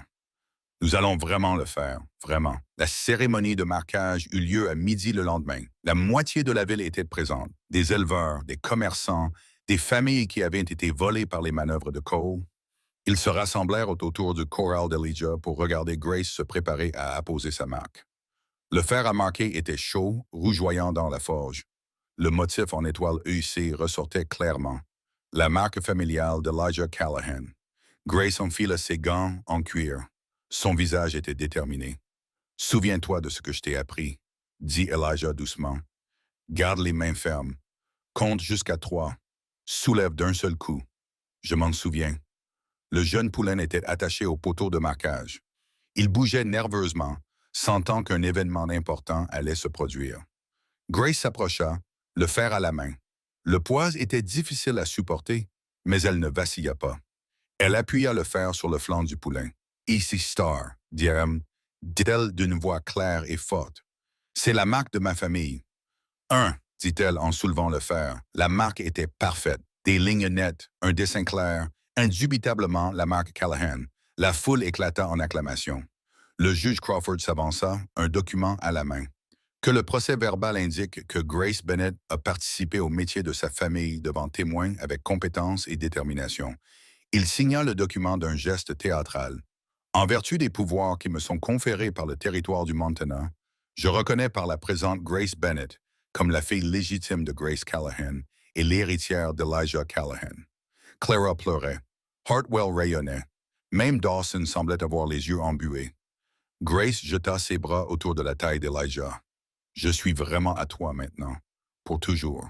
Pour toujours. » Elijah confirma d'une voix rauque d'émotion. « Tu es ma fille, Grace. Légalement, officiellement, à tous les égards qui comptent. On peut le dire à maman et à tante Anna. On peut aller sur leur tombe et leur dire « Oui, on y va aujourd'hui. » Ils se rendirent au petit cimetière situé sur la colline surplombant le ranch. 2 tombes côte à côte. Anna Callahan, Lillian Bennett, 2 sœurs réunies dans la mort. Grace s'agenouilla entre elles et déposa les fleurs sauvages qu'elle avait cueillies sur chaque tombe. « Je m'appelle Grace Callahan maintenant, » dit-elle aux pierres silencieuses. « Oncle Elijah m'a adopté. C'est officiel. » Elle traça les lettres du nom de sa mère. « Tu me manques, maman. Tous les jours, mais je ne suis plus seule. J'ai une famille. » Elle se dirigea vers la tombe d'Anna. « J'aurais aimé te rencontrer, tante Anna. Oncle Elijah parle tout le temps de toi. Il dit que tu avais le plus beau sourire du Montana. Il dit, « J'ai tes yeux. » Grace toucha doucement la pierre tombale. « Merci de l'avoir envoyé me chercher. » Je sais que c'était toi, d'une manière ou d'une autre. Elijah resta en retrait, observant la scène. Il pensa à Anna. Oui, à la vie qu'ils avaient construite ensemble, à l'amour qui avait transformé un chasseur de primes en éleveur, un tueur en mari. Elle l'avait sauvé une fois sur un col de montagne gelé, alors qu'il saignait et était seul. Maintenant, grâce à Grace, elle l'avait sauvé à nouveau. « Merci, murmura-t-il au vent. À vous deux. » La brise se leva, apportant avec elle le parfum des fleurs sauvages et de la terre fraîche. Pendant un instant, Elijah aurait pu jurer avoir entendu le rire d'Anna. Puis Grace se trouva à ses côtés et lui prit la main. « Rentrons à la maison, papa. » Papa, ce mot le frappa comme un éclair. Comment m'as-tu appelé? Grace leva les yeux. Une soudaine incertitude se lisait dans son regard. Ça te va? Je sais que je t'appelais oncle Elijah, mais maintenant que c'est officiel, je me suis dit que peut-être... Elle s'interrompit. Je peux continuer à t'appeler oncle si tu veux. Elijah s'agenouilla et prit son visage entre ses mains burinées. Papa, c'est parfait, dit-il, la voix brisée.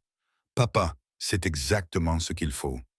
Grace sourit, ce sourire radieux et transformateur qui chassait toutes les ombres. Alors, rentrons à la maison, papa. J'ai faim. Elijah rit, un vrai rire, le premier depuis des années. Alors, rentrons à la maison. Ils montèrent ensemble à cheval. Grace était assise devant Elijah sur son cheval. Alors qu'ils chevauchaient vers le ranch, vers la vie qui les attendait, Grace se mit à fredonner. La berceuse d'Anna. La mélodie flottait à travers les collines du Montana, portée par le vent, vers des lieux invisibles. Et quelque part, d'une manière ou d'une autre, Elijah savait qu'Anna écoutait. Les semaines qui suivirent le procès apportèrent une certaine fragilité à Silver Creek. Daniel Garrett fut pendu un mardi matin en présence des familles qu'il avait lésées. Elijah n'y assista pas, Grace non plus. Certaines fins n'avaient pas besoin d'être vues. Au lieu de cela, ils passèrent cette matinée à planter des fleurs sur la tombe d'Anna. De la lavande, sa fleur préférée. La lavande poussera-t-elle ici? Demanda Grace en tapotant la terre autour des petites plantes. Cela prendra du temps, mais d'ici l'été, toute cette colline sentira comme elle, comme à la maison. Oui, comme à la maison. Les terres volées furent rendues à leurs propriétaires légitimes. Martha Jennings récupéra sa propriété ainsi qu'une indemnisation de la part de la compagnie ferroviaire. Thomas Hartwell obtint un logement de la part du gouverneur territorial. Le shérif Dawson fut promu marshal territorial. Mais il insista pour rester à Silver Creek. Quelqu'un doit garder un œil sur toi, Callahan, dit-il avec un sourire rare. Dieu sait que tu attires les ennuis comme le miel attire les ours. Clara emménagea dans la maison d'hôte de la propriété d'Elijah.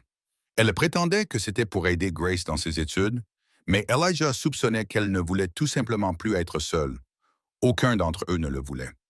Le printemps arriva tôt cette année-là. La neige fondit, les ruisseaux se remplirent. De nouveaux veaux naquirent, et Grace était présente à chaque naissance, tenant des lanternes pendant les longues nuits, apprenant à guider de nouvelles vies dans le monde.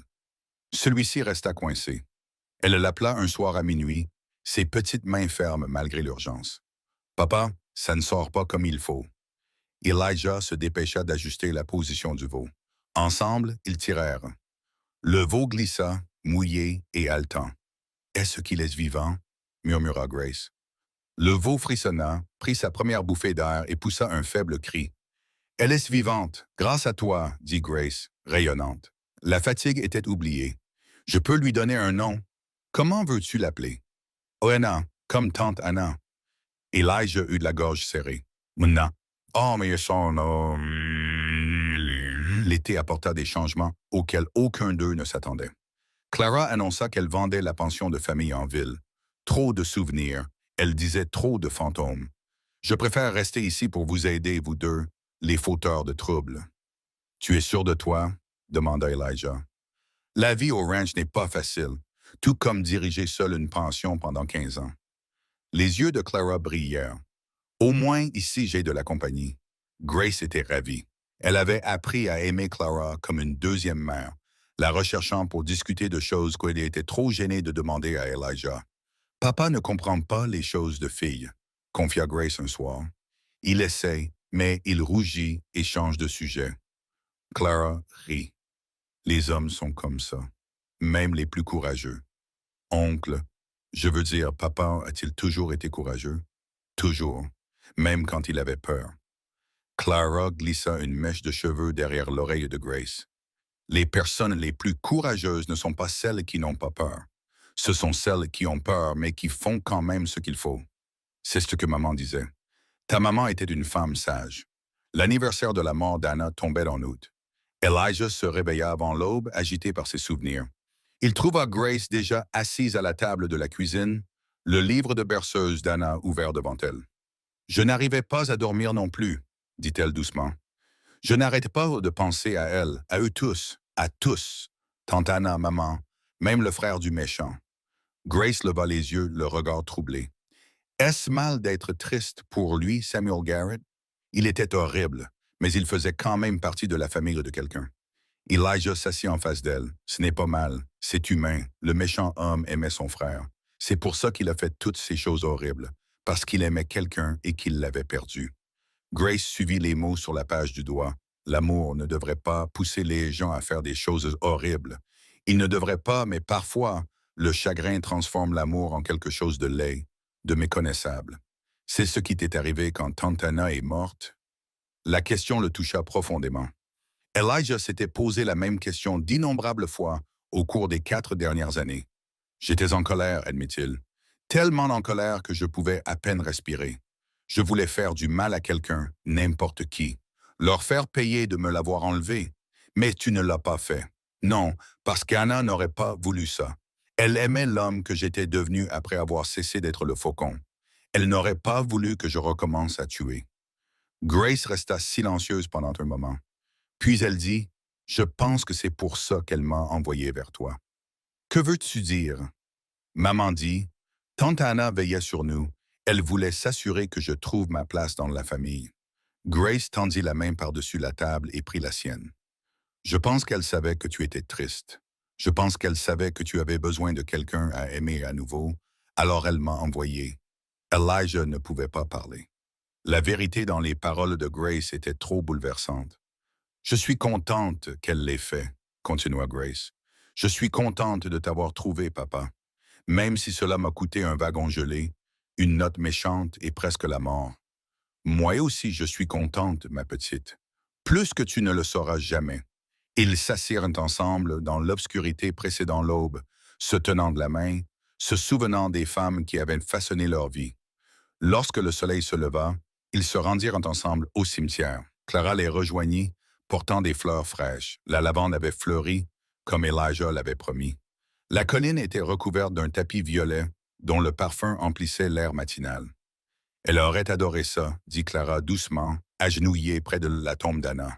« Elle adore ça, » corrigea Grace. « Elle nous regarde, je la sens. » Elijah posa sa main sur la pierre tombale, le granit frais sous sa paume burinée. « Je l'ai trouvée, Anna, » dit-il doucement. « La fille que tu voulais que je trouve, la fille de Liliane, ta nièce. » Sa voix se brisa. « C'est ma fille maintenant, légalement, officiellement, à tous les égards qui comptent. » La brise se leva, transportant le parfum de lavande au-dessus des tombes. « J'aurais aimé que tu la rencontres. Elle a ton entêtement, ton courage, tes yeux. » Elijah sourit à travers ses larmes. « Elle m'appelle papa maintenant. Peux-tu imaginer le faucon papa de quelqu'un? » Grace s'approcha pour se tenir à ses côtés. Elle glissa sa main dans la sienne. Je lui ai dit, « Tante Anna, je lui ai dit que tu m'avais envoyé vers lui. Je lui ai dit que nous prenions soin l'un de l'autre maintenant. » La voix de Grace était forte. « Nous allons nous en sortir, tous les deux, parce que nous sommes une famille. » Clara s'essuya les yeux.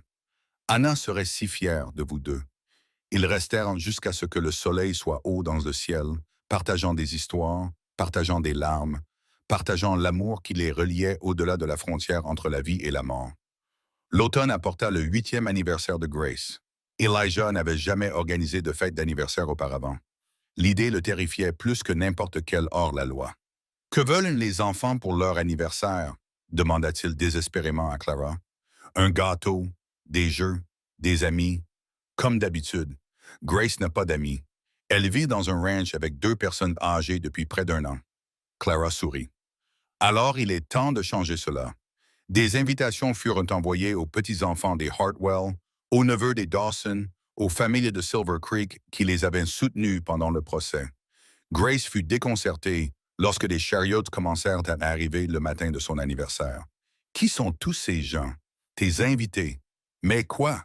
C'est ton anniversaire, Grace. Tu es censée avoir une fête. » Grace le regarda fixement. « Je n'ai jamais eu de fête d'anniversaire auparavant. » « Alors il est grand temps que tu en aies une. » La journée fut chaotique.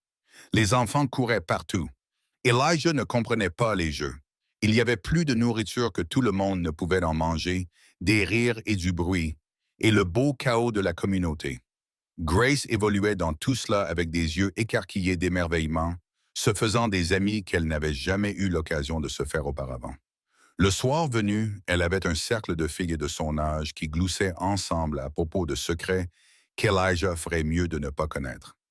Merci, papa, dit Théobald, dit-elle ce soir-là, épuisée mais rayonnante. C'était le plus beau jour de ma vie. Tu le mérites. Tu mérites tout ce qu'il y a de mieux. Même un gâteau au petit déjeuner demain. Ne tente pas le diable. Grace gloussa et le serra fort dans ses bras. Je t'aime, papa. Ces mots le coupaient encore le souffle à chaque fois.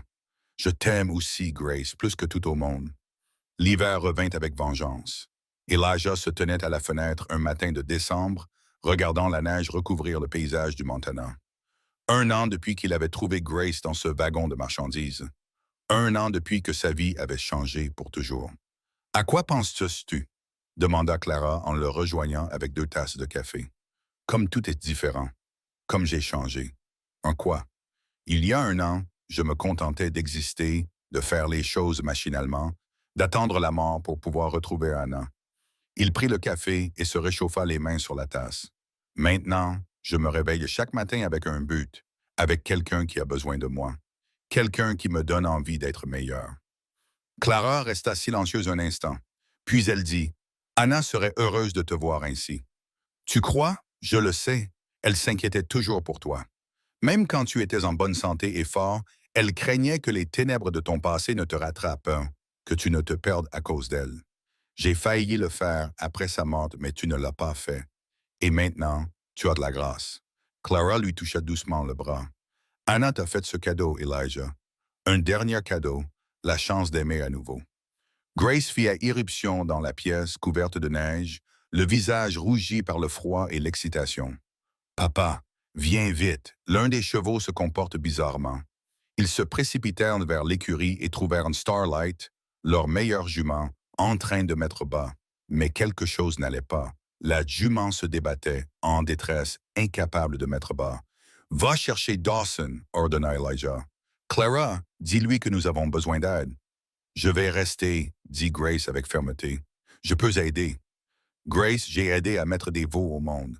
Je sais quoi faire. »« S'il te plaît, papa, laisse-moi rester. » Il n'y avait pas de temps à perdre. Elijah acquiesça. Ils travaillèrent ensemble toute l'après-midi et jusqu'au soir. Grace tenait la tête de Starlight, chantant doucement pour la calmer. Elijah s'efforçait de repositionner le poulain, les mains crispées par le froid et l'effort. « Ça ne bouge pas, » haleta-t-il. « Le faux est coincé. Tu peux y arriver, papa. Tu dois y arriver. » Sa foi en lui était absolue, inébranlable. Elijah enfonça ses mains plus profondément, trouva les pattes du faux et tira de toutes ses forces. Le faux glissa, toujours silencieux. « Non, » murmura Grace. « Non, non, non. » Elijah dégagea le nez et la bouche du faux, lui frotta la poitrine. « Rien, allez, » murmura-t-il. « Allez, petit, basse-toi. » Toujours rien. Grace le repoussa et s'agenouilla à côté du faux. Elle se pencha près de lui et souffla dans son nez comme elle l'avait vu faire avec les veaux. 1 fois, 2 fois, 3 fois. Le faux frémit et l'État poussa un faible whinny. « Il est vivant !» s'écria Grace. « Papa, il est vivant !» Elijah s'affaissa, épuisé, mais triomphant. « Tu l'as sauvé. Tu lui as sauvé la vie. Nous l'avons fait ensemble. » Grace leva les yeux, les larmes coulant sur son visage. « C'est ce que fait une famille, n'est-ce pas? Se sauver les uns les autres. C'est exactement ce que fait une famille. » Le printemps revint. Le ranch était florissant. De nouveaux faux, de nouveaux veaux, une nouvelle vie partout. Elijah regarda. Grace avait grandi de 3 centimètres pendant l'hiver. Elle était moins un enfant et plus une jeune fille avec des opinions, des rêves et un côté têtu qui rappelait douloureusement Anna à Elijah. « Je veux apprendre à mieux lire », annonça-t-elle un matin. « Clara dit qu'une école va ouvrir en ville. De vrais professeurs venus de l'Est. Tu veux aller à l'école? Je veux tout apprendre. Les maths, l'écriture, l'histoire et les sciences. » Ses yeux brillaient. Clara dit que l'éducation est la seule chose que personne ne pourra jamais te prendre. Clara est une femme sage. Alors, je peux y aller, s'il te plaît, papa. Elijah fit semblant de réfléchir, bien qu'il ait déjà pris sa décision. À une condition. Laquelle? Tu continues à aider au ranch. L'école est importante, mais la famille aussi. Tout comme cette terre que nous avons construite ensemble. Je promets de faire les deux. Je serai la meilleure élève et la meilleure éleveuse de tout le Montana. C'est ma fille. Les années passèrent, lentement au début, puis tout à coup. Grace alla à l'école et excella dans tout ce qu'elle entreprenait. Elle se fit des amis, de vrais amis, des filles qui venaient au ranch le week-end et gloussaient en parlant des garçons et de leurs rêves d'avenir. Elle devint une jeune femme d'une beauté et d'une force remarquables. Ses cheveux châtains s'assombrirent jusqu'à devenir auburn. Ses yeux gris, les yeux d'Anna, reflétaient une sagesse qui dépassait son âge. La marque de naissance en forme d'étoile derrière son oreille devint sa signature, un rappel de ses origines et de qui elle était. Clara resta, devenant la grand-mère que Grace n'avait jamais eue. Elle apprit à Grace à coudre, à cuisiner, à naviguer dans les eaux complexes de la féminité. Elle était là pour les étapes importantes. Le premier bal, le premier chagrin d'amour, la première victoire. Et Elijah observait tout cela avec émerveillement et gratitude. Le faucon devint une légende. Les gens racontaient encore des histoires à son sujet dans les saloons. Mais ce n'étaient plus que des histoires, des récits d'une époque révolue. L'homme lui-même avait été remplacé par quelque chose de mieux. Un père, un éleveur, un pilier de la communauté qu'il avait autrefois traversé en tant qu'étranger. Le jour du 18e anniversaire de Grace, Elijah lui offrit un cadeau. « Qu'est-ce que c'est » demanda-t-elle en retournant la petite boîte en bois entre ses mains. « Ouvre-la. V. » À l'intérieur se trouvait un médaillon en argent, simple mais élégant, gravé de roses entrelacées. « C'était celui d'Anna, » dit Elijah doucement. « Elle le portait tous les jours pendant notre mariage. Je voulais que tu l'aies. » Grace ouvrit le médaillon. À l'intérieur se trouvaient deux petits portraits. Anna d'un côté, Lillian de l'autre, deux sœurs réunies dans l'argent. « Oh, papa !» Des larmes coulaient sur ses joues. « C'est magnifique. Tu es le pont entre elles, Grace. Le meilleur de tes deux mères. Elle serait si fière de la femme que tu es devenue. » J'ai eu de l'aide. Grace se jeta dans ses bras. La meilleure aide que l'on puisse demander. 20 ans jour pour jour après qu'Elijah eut trouvé la grâce dans ce wagon frigorifique, la lavande fleurissait en abondance sur la colline du cimetière. Elijah était assis sous le porche de la maison de ranch, contemplant le paysage du Montana qui s'étendait devant lui. Ses cheveux étaient désormais blancs, son visage marqué par les ridées gagnées au fil de décennies de travail acharné et d'amour encore plus acharné. Mais ses yeux étaient paisibles. Grace arriva sur le fils de Starlight, un magnifique étalon qu'elle avait élevé depuis sa naissance difficile, des années auparavant. Elle mit pied à terre et gravit les marches du porche, s'installant dans le fauteuil à côté de lui. « Quelle belle journée, » dit-elle. « En effet, j'ai une nouvelle, papa. » Oh! Grace prit une profonde inspiration. James, le petit-fils de Thomas Hartwell, m'a demandé de l'épouser.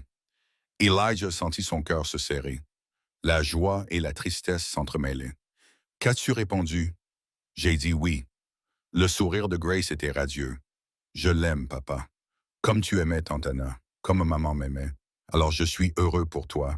Il y a autre chose. » Grace prit sa main ridée dans la sienne. « Nous voulons rester ici, au ranch. James veut apprendre le métier pour perpétuer ce que tu as construit. Tu n'es pas obligé de faire ça. Tu pourrais aller n'importe où, faire n'importe quoi. » Je sais, Grace lui serra la main, mais c'est ici notre maison. Cette terre, ces animaux, ces souvenirs, ses yeux brillaient. Tu en as fait notre maison, papa, pour nous deux. Je ne veux pas partir. Elijah regarda le ranch, la grange et le corral, la cabane où Clara avait vécu jusqu'à son décès 2 hivers auparavant, la colline où la lavande fleurissait en violet sur la tombe d'Anna. « Ta tante Anna serait heureuse, » dit-il finalement. Elle a toujours voulu que cet endroit soit rempli de famille, de vie, d'amour. Ce sera le cas, je te le promets. Le mariage eut lieu un matin de juin, sous un ciel si bleu qu'il en était presque douloureux à regarder. La moitié du Montana semblait être présente. Des éleveurs, des habitants de la ville et des fonctionnaires territoriaux. Des gens qui se souvenaient du procès d'il y a 20 ans, des gens qui avaient entendu les histoires, des gens qui aimaient simplement Grace et voulaient la voir heureuse. Elijah accompagna sa fille jusqu'à l'hôtel, d'un pas lent mais assuré. « Je suis nerveux, » murmura-t-il. Je suis terrifié, admet Grace. Mais c'est une bonne terreur. C'est exactement ce que j'ai ressenti quand j'ai épousé ta tante. Comment suis-je?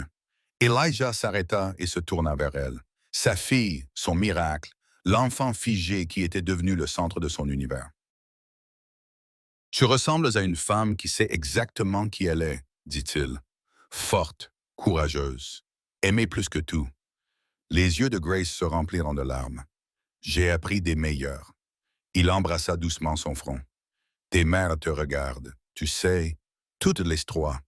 Anna, Lillian, Clara. Je sais, je les sens. Ils terminèrent la promenade ensemble, son père et sa fille. Et Elijah plaça la main de Grace dans celle de son mari. Prendre soin d'elle, dit-il doucement à James. Elle est le plus beau cadeau que j'ai jamais reçu. Je le ferai, monsieur, je vous le promets. Les années qui suivirent furent dorées. Grace et James remplirent le ranch d'enfants, 3 au total, 2 filles et un garçon. Ils appelèrent l'aîné Anna, la cadette Lillian et le garçon Elijah, même si tout le monde l'appelait Eli. Elijah enseigna à ses petits-enfants tout ce qu'ils savaient. Comment monter à cheval, comment lancer le lasso, comment marquer le bétail d'une main sûre et d'un cœur fort, comment affronter la peur et faire ce qui est juste. Quoi qu'il en soit, les soirs d'été, il les rassemblait sous le porche et leur racontait des histoires sur le faucon et ses chasses, sur l'enfant gelé dans le wagon de marchandises, sur l'amour qui les avait tous sauvés. Raconte-nous encore l'histoire du mot, grand-père, suppliait la petite Anna. Celui qui disait « L'enfant de personne. Il était épinglé sur la poitrine de ta grand-mère, répondait Elijah. 3 mots destinés à la rejeter pour toujours. Mais tu ne l'as pas rejetée. Non, je l'ai serrée contre moi et j'ai promis de la protéger. Et tu l'as fait, et je l'ai fait. Les enfants soupiraient de satisfaction, ne se lassant jamais de cette histoire, ne perdant jamais leur émerveillement devant la façon dont leur famille avait vu le jour. Le jour de son 78e anniversaire, Elijah s'assit une dernière fois sous le porche. Le soleil d'automne réchauffait son visage. La lavande avait depuis longtemps fané, mais son parfum persistait dans sa mémoire. Grace était assise à côté de lui tenant la main, ses cheveux désormais striés d'argent. « J'ai eu une belle vie, dit Elijah doucement. La meilleure, je n'aurais jamais pensé avoir cela. Après tout ce que j'ai fait, tout ce que j'étais, dit-il en regardant sa fille. Tu m'as donné cette grâce. Toi et Anna, vous m'avez sauvé. Nous nous sommes sauvés mutuellement, papa. C'est ce que fait une famille. Elijah sourit. C'est ce que fait une famille. Il ferma les yeux, sentant la chaleur du soleil, le contact de la main de sa fille, la présence de tous ceux qu'il avait aimés, qui le regardaient depuis un autre monde. Et à cet instant, paisible et comblé, Elijah Callahan reposa enfin en paix. Grace resta auprès de lui jusqu'au coucher du soleil. Lorsque les premières étoiles apparurent, elle se pencha vers lui et l'embrassa sur le front. « Merci, papa, » murmura-t-elle, « de m'avoir trouvé, de m'avoir gardé, de m'avoir montré ce qu'est vraiment l'amour. » Elle resta debout, contemplant le ranch qu'ils avaient construit ensemble, la terre, les animaux, la maison qui avait abrité tant de rêves. Ses enfants l'attendaient à l'intérieur avec leurs propres enfants. Désormais, 4 générations étaient réunies sous un même toit. Une famille qui avait commencé avec une enfant gelée et un homme brisé qui s'était trouvé contre toute attente. Grace toucha le médaillon à son cou. Anna et Lillian immortalisées à jamais dans l'argent. « J'ai tenu ma promesse, » leur dit-elle silencieusement. « J'ai vécu, j'ai aimé, j'ai donné un sens à ma vie. » Le vent soufflait, transportant le parfum de la lavande depuis un endroit impossible. Et Grace Callahan, qui avait autrefois été considérée comme l'enfant de personne, sourit. Elle était l'enfant de quelqu'un, la fille de quelqu'un, la mère et la grand-mère de quelqu'un. Elle était aimée. Elle était chez elle. Elle était exactement là où elle devait être. Et cela lui suffisait. C'était tout ce qui comptait.